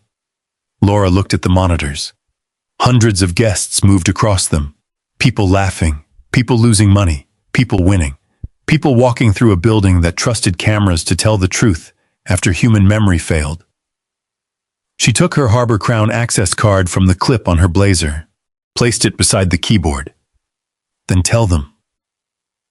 Hale stared at her. Excuse me? Tell them I wouldn't erase 13 seconds. The room went still. Hale picked up her badge. You're terminated. Laura's eyes filled, but she did not look away. All right. Cole, remove her system access. Cole stepped toward the console. Laura moved faster. 1 minute. Hale grabbed the back of her chair. You don't have 1 minute. Laura had already opened the casino's chip control system. Rows of electronic inventory numbers filled the monitor. Renee understood immediately. The purple chip. Laura looked at her. What about it? The $500 chip with the crescent scratch. Hale stepped between them. This interview is over. Renee ignored him. Check restricted cage tray 7. Laura typed. Hale reached toward the keyboard. Danielle spoke for the first time. Don't. He turned. Danielle remained handcuffed, standing beneath fluorescent light in a plain cardigan. There was nothing threatening in her posture. Still, Hale stopped. Maybe it was her voice. Maybe it was the way she watched him. Or maybe some instinct had finally begun warning him that he did not understand the women in his surveillance room. Laura entered the chip identification number from the casino inventory. A transaction history appeared. She read it once, then again. Her mouth opened slightly. What? Reeves asked. Laura enlarged the record. Tray 7 was sealed at 6:12 tonight. Renee said, keep going. Inventory verification at 7:58. No removal authorization. Hale said, the system isn't always updated immediately. Laura scrolled. There was an access event at 8:34. Danielle looked toward Renee. 3 minutes after they entered Harbor Crown. Laura continued. Employee credential. Whose? Cole asked. Hale snapped. That's enough. Laura clicked the entry. The credential belonged to the same casino employee seen brushing against Danielle's purse. Nobody spoke. Laura looked at the frozen video on the other monitor. 8:36, then at the cage record. 8:34, 2 minutes. The employee accessed tray 7. 2 minutes later, he touched Danielle's purse. Renee asked, when was that chip supposed to reach the public floor? Laura checked another field. It wasn't. Hale said, chips circulate, records get delayed. This one was electronically assigned to restricted inventory. Laura turned toward him. It should never have been at a public table. The scratched chip had seemed almost meaningless when Renee first noticed it. A crescent-shaped mark near a gold edge. $500 in a building filled with millions. Now that tiny scratch connected the restricted cage, the employee, the pouch, and Danielle's purse. Hale looked toward Reeves. Reeves looked toward Cole. For the first time, all three men seemed to understand that the story was moving without their permission. Laura opened the incident shell again. Then she saw another field. Her breathing changed. Danielle noticed. What is it? Laura hesitated. Hale said, nothing. Laura read aloud. Suspect descriptors were entered at 8:19. Reeves's face tightened. Renee asked, what descriptors? Laura looked at the screen. 2 adult black women, one approximately early 40s, one approximately mid-30s, modest clothing, one carrying a canvas purse. Danielle felt a cold stillness settle over her. At 8:19, she and Renee had still been outside Harbor Crown. They had not entered the building. The cameras had not yet recorded them, but the incident file already knew what they looked like. Laura turned slowly toward Hale. You didn't identify them from casino surveillance. Hale said nothing. You were waiting for them. Reeves stepped forward. That's speculation. Laura looked at him, then explained the timestamp. No answer. Cole looked genuinely unsettled now. Hale? Hale ignored him. His eyes stayed on Danielle. The cheap canvas purse, the cardigan, the walking shoes, the plain silver pendant. All evening, he had treated those things as evidence that she belonged near the bottom of whatever hierarchy he believed Harbor Crown represented. Now his certainty was beginning to collapse. Danielle saw the exact moment he realized humiliation had not frightened her. Questions had not confused her. Handcuffs had not made her desperate, and every detail she had asked about had turned out to matter. Hale stepped closer. Who are you? Renee looked at Danielle. Danielle looked at the surveillance monitors, Laura's badge lying beside the keyboard, and the timestamp that had just exposed a plan written before the supposed crime. Then she looked back at Hale. Someone you should have asked about before you decided I was nobody. Hale's face hardened. Reeves reached for his radio. We're done here. Transport both of them. Danielle heard the change in his voice. They were no longer trying to prove the women guilty. They were trying to move them before anyone else discovered why the evidence was falling apart. And as Cole stepped toward Renee, Laura quietly closed the duplicate video window. The 13 seconds were already somewhere Victor Hale could no longer erase. Move them! Reeves said it quickly. Too quickly. Cole took Renee by the arm and turned her toward the door. Reeves reached for Danielle, but she remained where she was. Before you transport us, Danielle said, I want the record clear. Reeves gave a short, irritated laugh. You don't get to make demands. I'm not making one. She looked toward Laura. I'm giving you an opportunity to state what you're doing. Hale stepped forward. The interview is over. There was never an interview. Danielle's eyes moved to Reeves. You are the detective taking custody of the alleged stolen property? Reeves frowned. Yes. The chips? Yes. Our personal cash? If it is connected to the offense. You already classified it as suspected proceeds. Reeves glanced at Cole, then back at Danielle. Correct. And you are formally adopting Harbor Crown's accusation that Renee and I stole casino property. Yes. Laura watched from the console. Danielle continued. You are also relying on a report created before we entered the casino? Reeves's face tightened. I am relying on the totality of the evidence. Including the pouch found in my purse? Yes. The pouch your security witness knew the value of before it was opened? Hale interrupted. We've answered that. Danielle ignored him. And the chip removed from restricted tray 7 by the same employee seen reaching into my purse? Reeves stepped closer. You can explain all of that at the station. I want to make sure you are taking responsibility for it here. His eyes narrowed. Responsibility? For the accusation, the seizure, the transport, the evidence. Reeves smiled.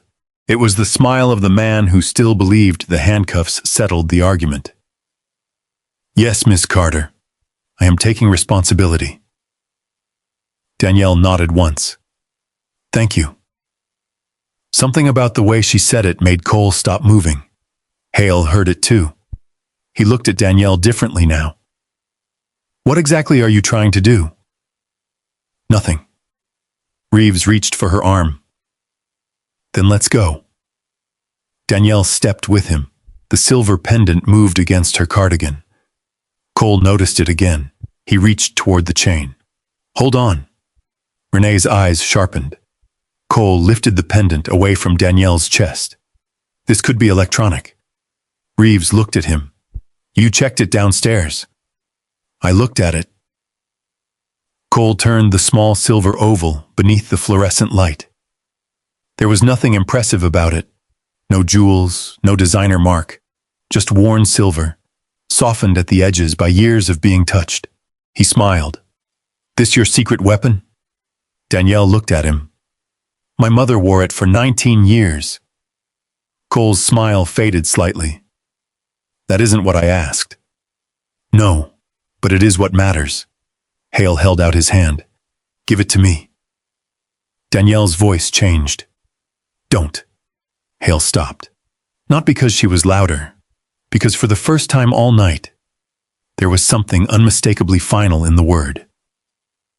Reeves noticed. So now you care about being searched? Danielle met his eyes. I cared every time. Then what's special about the necklace? Danielle looked down at it. For one moment she saw Carol again. Not sick, not standing in an eviction office. Earlier than that. Standing at a kitchen sink in Newark with her sleeves rolled up, humming while sunlight crossed the old linoleum floor. The pendant had rested at her throat then, too. Carol had never owned much jewelry. She had never needed much. When she died, Danielle kept the necklace exactly as it was. Later, a federal technician had asked permission to modify the clasp for an operation. Danielle had almost said no. The alteration was invisible. The meaning was not. The pendant remained her mother's. The technology inside the clasp was temporary. Danielle raised her eyes. Nothing about it is special to you. Cole snorted. Looks like $20 at a pawn shop. Laura flinched. Renee did not. Danielle simply said, that has been your problem all night. Silence. You keep deciding what things are worth by how they look. Hale's expression tightened. Take them downstairs. Reeves reached for Danielle again. She did not resist. But before she moved, she looked directly at him. Detective Reeves, one last time. You are confirming that you personally ordered our transport after learning the incident report predates our arrival? His patience broke. Yes. You are confirming that you are taking custody of the chips? Yes. And our cash? Yes. You are accepting Harbor Crown's accusation as the legal basis? Yes. And you intend to proceed, despite Ms. Bennett refusing to certify the surveillance record? Yes. Danielle nodded. That's clear enough. Reeves stared at her. Then something changed in his face. Not understanding. Instinct. Why do you keep asking me to repeat things? Danielle said nothing. Hale looked at the pendant, then at Laura, then at Renee. His eyes narrowed. Search the necklace. Cole lifted it again. Renee finally spoke. I wouldn't. Cole laughed nervously. Why? Danielle looked at him. Because you've already done enough. Hale stepped closer. Who are you? The question hung in the surveillance room. This time nobody interrupted it. Danielle took a slow breath. My name is Danielle Carter. We know your name. No. You know what was printed on my driver's license. Hale's face went still. Danielle continued. I'm a special agent with the Federal Bureau of Investigation. Nobody moved.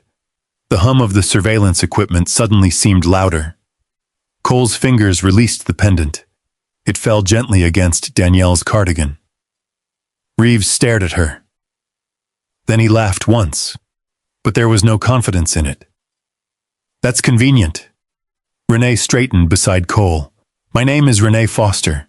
Special Agent, Federal Bureau of Investigation, Public Corruption Task Force. Laura slowly stood. Hale looked from Renee to Danielle. You're lying. Danielle did not answer. Reeves recovered first. If you were federal agents, you were required to identify yourselves. No, Danielle said. We were not. You interfered with an active investigation.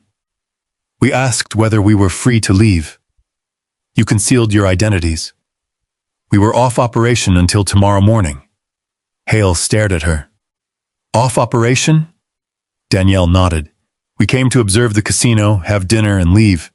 The formal investigative phase was scheduled to begin tomorrow. Reeves shook his head.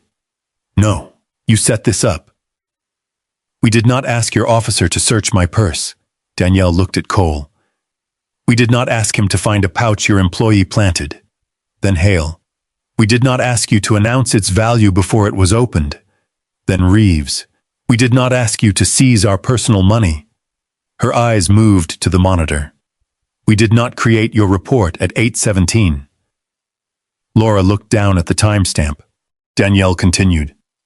We did not order anyone to erase 13 seconds of surveillance. Hale's face had gone pale. You let this continue. We refused consent. You knew what would happen. No. For the first time, pain entered Danielle's voice. We knew what Thomas Miller said happened to him. We knew what other complainants said happened to them. We came here hoping to learn whether those stories connected. She looked at the handcuffs around her wrists. You connected them for us. Reeves glanced toward the door. Renee saw it. So now you want to leave? I want to verify your claim. He reached for his radio. Danielle said, You can.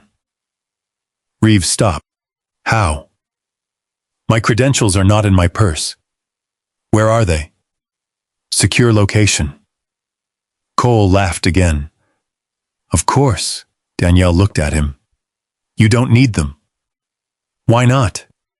Her eyes lowered to the silver pendant. Cole followed her gaze. The room became very still. Danielle said, Because you've been speaking into a federal transmitter for the last 43 minutes. Cole's face emptied. Reeves looked at the pendant as though it had become something else. Hale took one step backward. Renee watched him. That little piece of cheap jewelry you laughed at downstairs? Cole said nothing. It transmitted every statement made within range after the emergency trigger activated. Reeves's eyes narrowed. What trigger? Danielle looked toward the blackjack floor on one of the monitors. The moment Officer Cole removed my purse without consent. Hale stared at the pendant. You recorded private security communications, Danielle answered calmly. You conducted them in our presence while detaining us. This was entrapment. No. Danielle's voice stayed level. We were supposed to watch tonight. Laura looked at the copied video file. Renee looked at the incident timestamp. Danielle looked at the men who had spent the evening deciding what two ordinary-looking black women were worth. You chose the search. Her eyes moved to Reeves. You chose the seizure. Then Cole. You chose the handcuffs. Then Hale. And you chose the lie. Nobody answered. For the first time since Danielle and Renee entered Harbor Crown, authority had gone silent. Then a soft tone came from the pendant. One pulse, barely audible. Danielle recognized it. So did Renee. Transmission confirmed. Hale's eyes snapped toward the surveillance room door. What was that? Danielle looked at him. The part you should be worried about. And somewhere beyond Harbor Crown's mirrored walls, someone had just received 43 minutes of men explaining in their own voices exactly how far they were willing to go when they believed the women in front of them had no power at all. No one moved for several seconds. The surveillance room seemed smaller now. The same monitors still showed gamblers laughing over cards and slot machines flashing beneath gold light. But inside the room, every person understood that the balance had changed. Mark Reeves lowered his radio. Ryan Cole stopped looking at Danielle's pendant. Victor Hale stared at the copied video file on Laura Bennett's screen, as though he could still erase the night if he moved quickly enough. Danielle watched all three men, not triumphantly, carefully. The most dangerous moment in any reversal was often the second before people accepted that control was gone. Hale recovered first. You recorded us without notice. Danielle answered, You detained us. You entered this property under false identities. We entered under lawful cover identities. So you were working. We were observing. You were investigating me. Not tonight. Hale laughed once, sharp and disbelieving. You expect anybody to believe 2 FBI agents just happened to walk into the casino we're investigating and get stopped by the exact people we're looking at? Renee said. That's exactly what happened. Convenient. No, Danielle said. Convenient would have been if you had ignored us. The sentence landed quietly. Reeves looked toward the door again. Danielle noticed. Detective, do not leave the room. His eyes snapped back to her. You're still in handcuffs. Yes.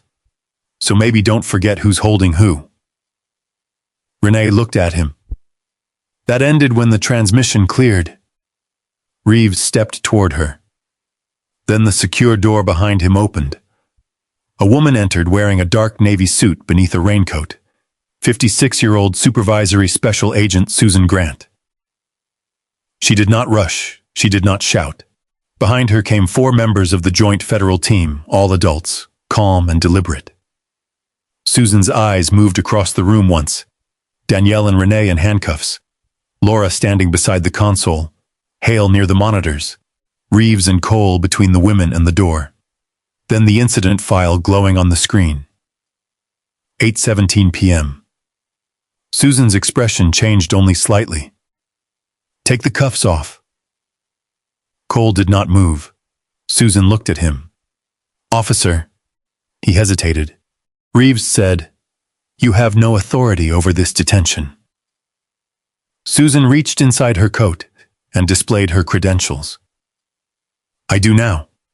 That was enough. Cole unlocked Renee first, then Danielle. The metal came away from Danielle's wrists with the same small click that had sounded beneath the chandelier downstairs. She rubbed one wrist once. Nothing theatrical, no accusation. Susan turned toward Hale. Mr. Hale, step away from the workstation. This is private casino property. It is now subject to federal preservation. You don't have a warrant. Susan held up a folded document. We do. Hale's face lost what little color remained. The federal team moved with quiet precision. One agent photographed the surveillance screens exactly as they appeared.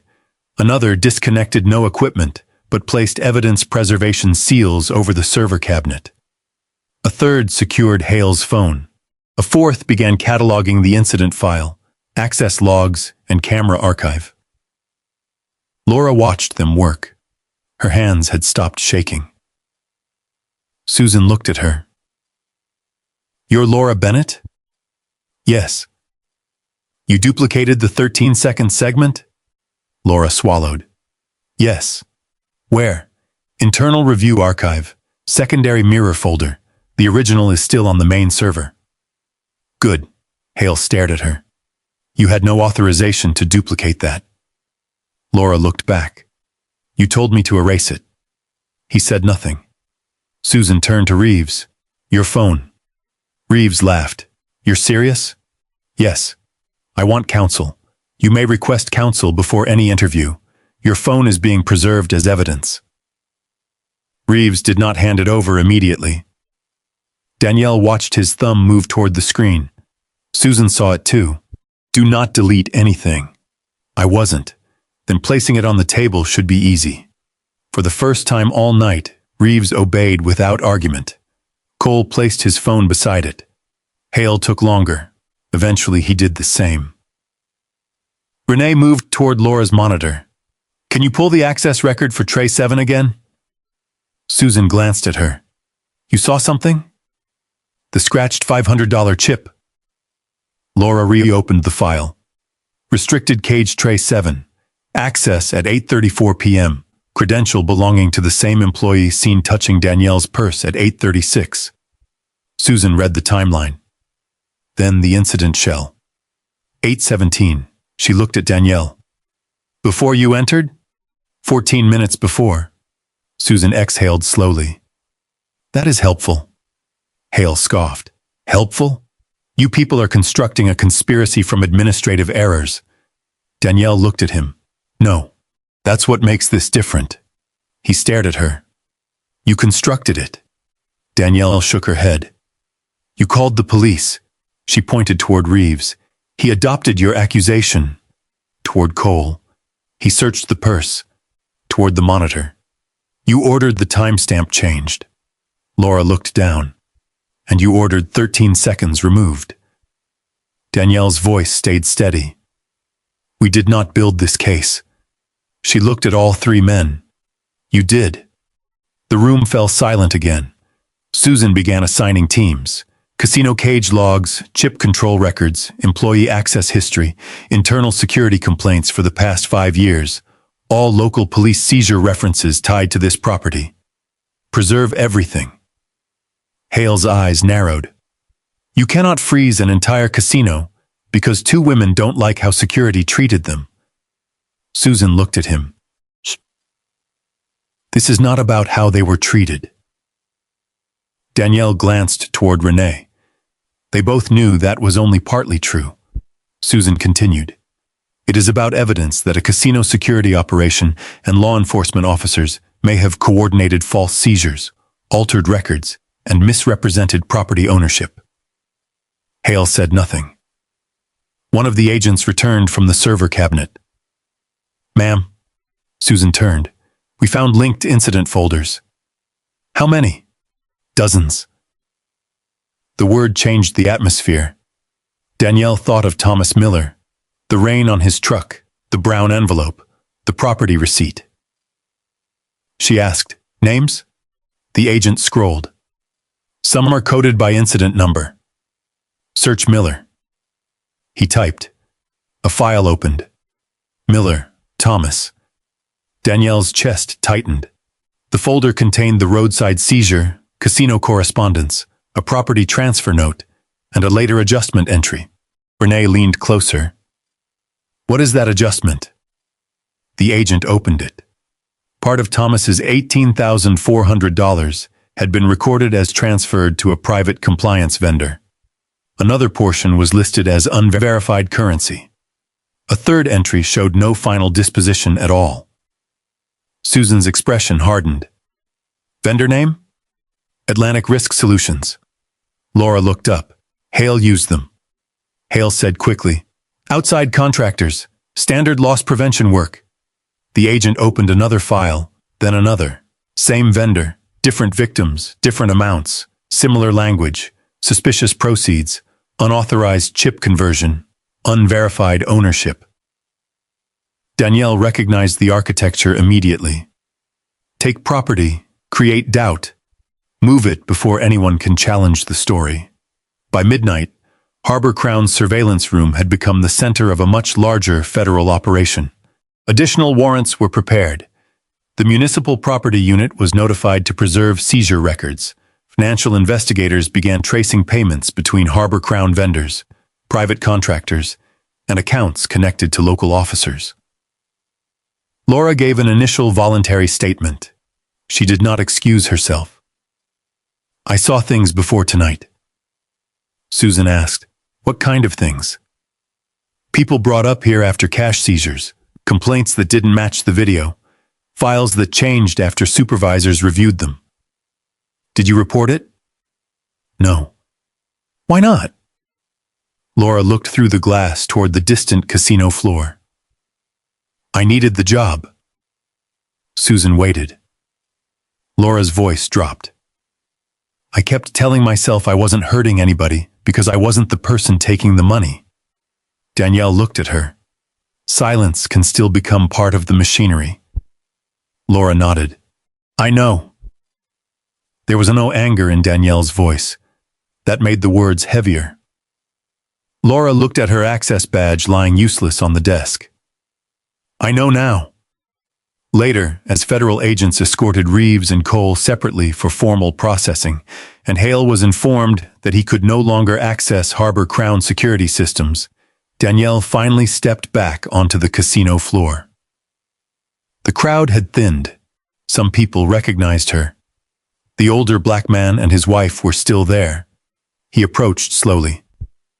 Ma'am. Danielle stopped. I should have said something. His wife looked down. We were scared. Danielle looked at both of them. You don't owe me an explanation. The man shook his head. Maybe not, but I owe myself one. Danielle did not answer immediately. Then she said, "Next time somebody is alone, don't let fear decide for you." He nodded. No grand speech, no applause. Just three adults beneath the same chandelier where she had been handcuffed hours earlier. Renee joined her. Susan approached from the service corridor carrying a preliminary evidence list. "We found more names." "How many?" "Enough that this won't end with Harbor Crown." Danielle looked toward the casino's blue neon reflected in the windows. Thomas's name was only the beginning. Dozens of people had been told they were confused, dishonest, careless, or unable to prove what had been taken from them. Now the records were beginning to speak back. And for the first time, Harbor Crown's cameras were not being used to decide who looked suspicious. They were being used to show who had been lying. The first public hearing began 4 months later. By then, winter had hardened the Atlantic wind and stripped the boardwalk down to gray wood, gulls, and cold salt air. Harbor Crown still glowed blue after dark, but the building no longer looked untouchable.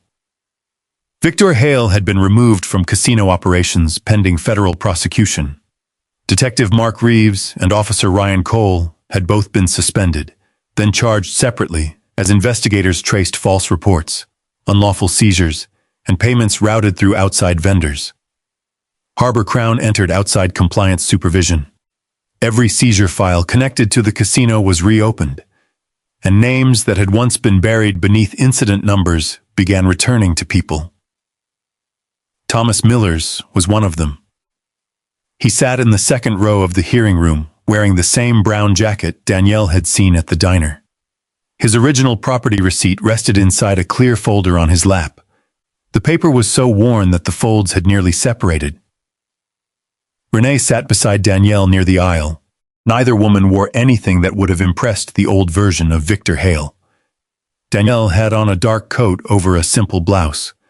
Renee wore comfortable shoes and carried the same plain handbag she had brought to Harbor Crown. Danielle's silver pendant rested at her throat.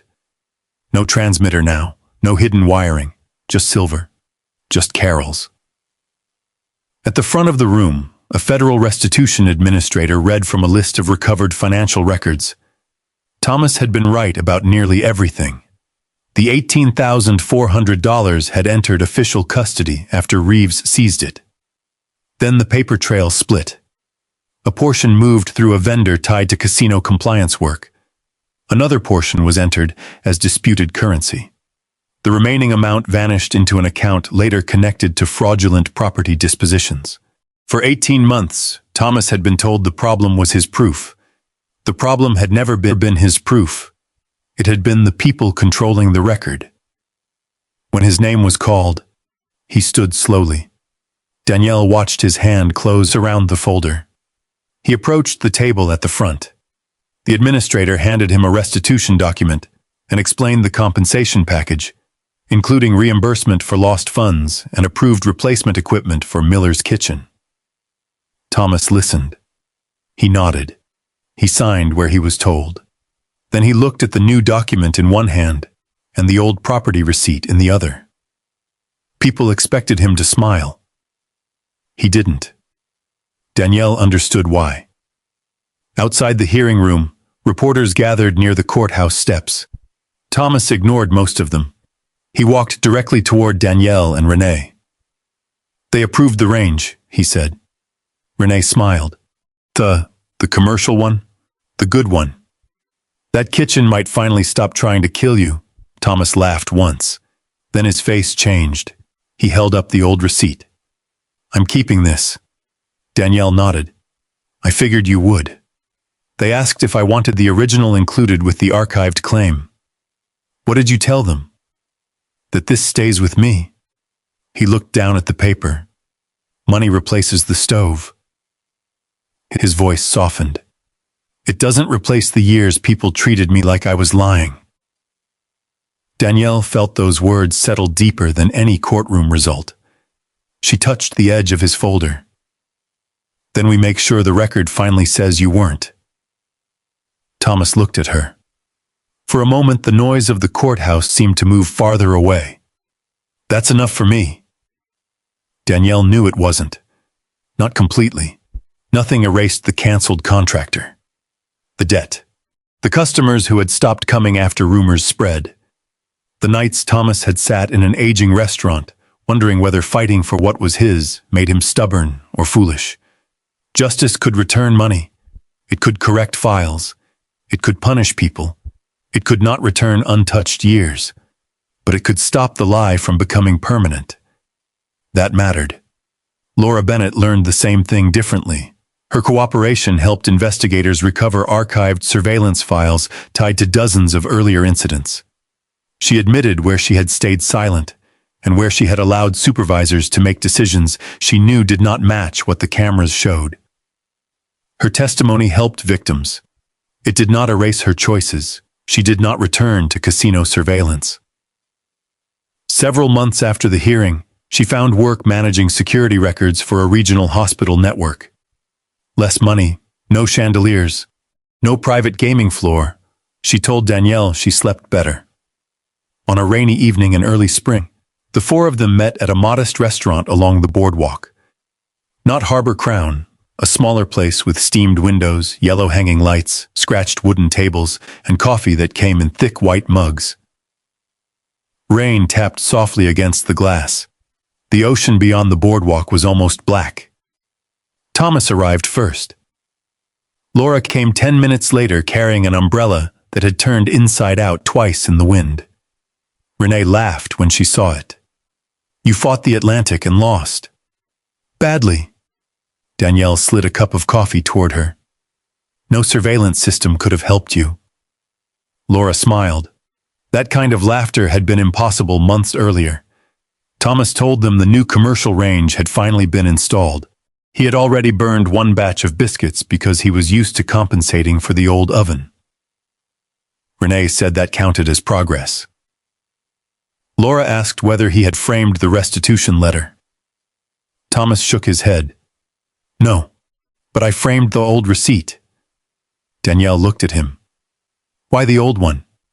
"Because that's the one everybody said didn't matter." Nobody argued. Outside, Harbor Crown's blue neon reflected faintly against the wet pavement several blocks away. The casino had reopened under stricter oversight. New compliance officers had been hired.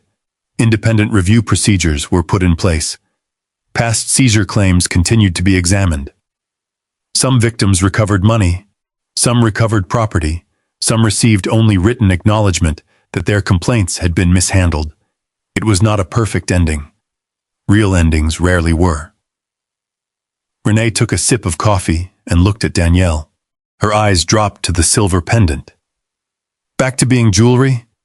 Danielle touched it.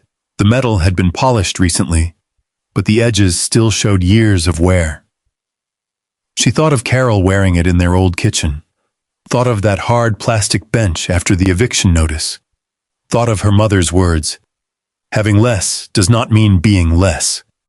Then she thought of Harbor Crown, the cheap canvas purse on green felt, the handcuffs, the silent crowd, Ryan Cole laughing at the pendant because he thought its value could be measured by appearance. Danielle smiled. "It was always jewelry." Renee smiled back. Laura looked toward the rain. Thomas wrapped both hands around his coffee mug. For a while, nobody spoke. They did not need to. The badge had changed the room that night. The evidence had changed the case. The charges had changed several careers. But none of those things had created Danielle's dignity. She had possessed it while standing handcuffed beneath the chandelier. Renee had possessed it while strangers watched and stayed silent. Thomas had possessed it while holding the receipt nobody wanted to read. And Laura had begun reclaiming her own only when she refused to erase 13 seconds. Outside, cars hissed across wet streets. A bus stopped beneath a glowing sign and opened its doors. Far down the boardwalk, Harbor Crown's neon crown shimmered in the rain, smaller now through the restaurant window. No longer a measure of importance. No longer the place that decided who belonged. Just another building filled with lights. Danielle lifted her coffee. Thomas did the same. Renee leaned back and smiled. Laura watched the rain run down the glass. And for the first time since that night beneath the chandelier, the memory no longer felt like humiliation. It felt like proof. If you had been standing in that silent casino crowd, at what moment would you have spoken up? Danielle Carter never forgot the sound of those handcuffs closing beneath Harbor Crown's chandelier. But months later, when she touched her mother's silver pendant and said, "It was always jewelry," the humiliation no longer belonged to the people who had tried to shame her. This story reminds us that corruption grows strongest when ordinary people convince themselves that staying silent keeps them innocent. Sometimes accountability begins when someone simply refuses to help another person turn a lie into the official record. So today, if you see someone being treated unfairly and you know what happened, don't automatically look away. You may not be able to fix the whole situation, but you can do what Danielle kept asking others to do. Remember what you witnessed and tell the truth when it matters. If you had been inside Harbor Crown that night, would you have spoken while Danielle and Renee were still in handcuffs? Or waited until you knew who they really were? Tell me below, because that answer may say more about the story than any badge ever could. And in the next story, another quiet detail is waiting to reveal who truly holds the power.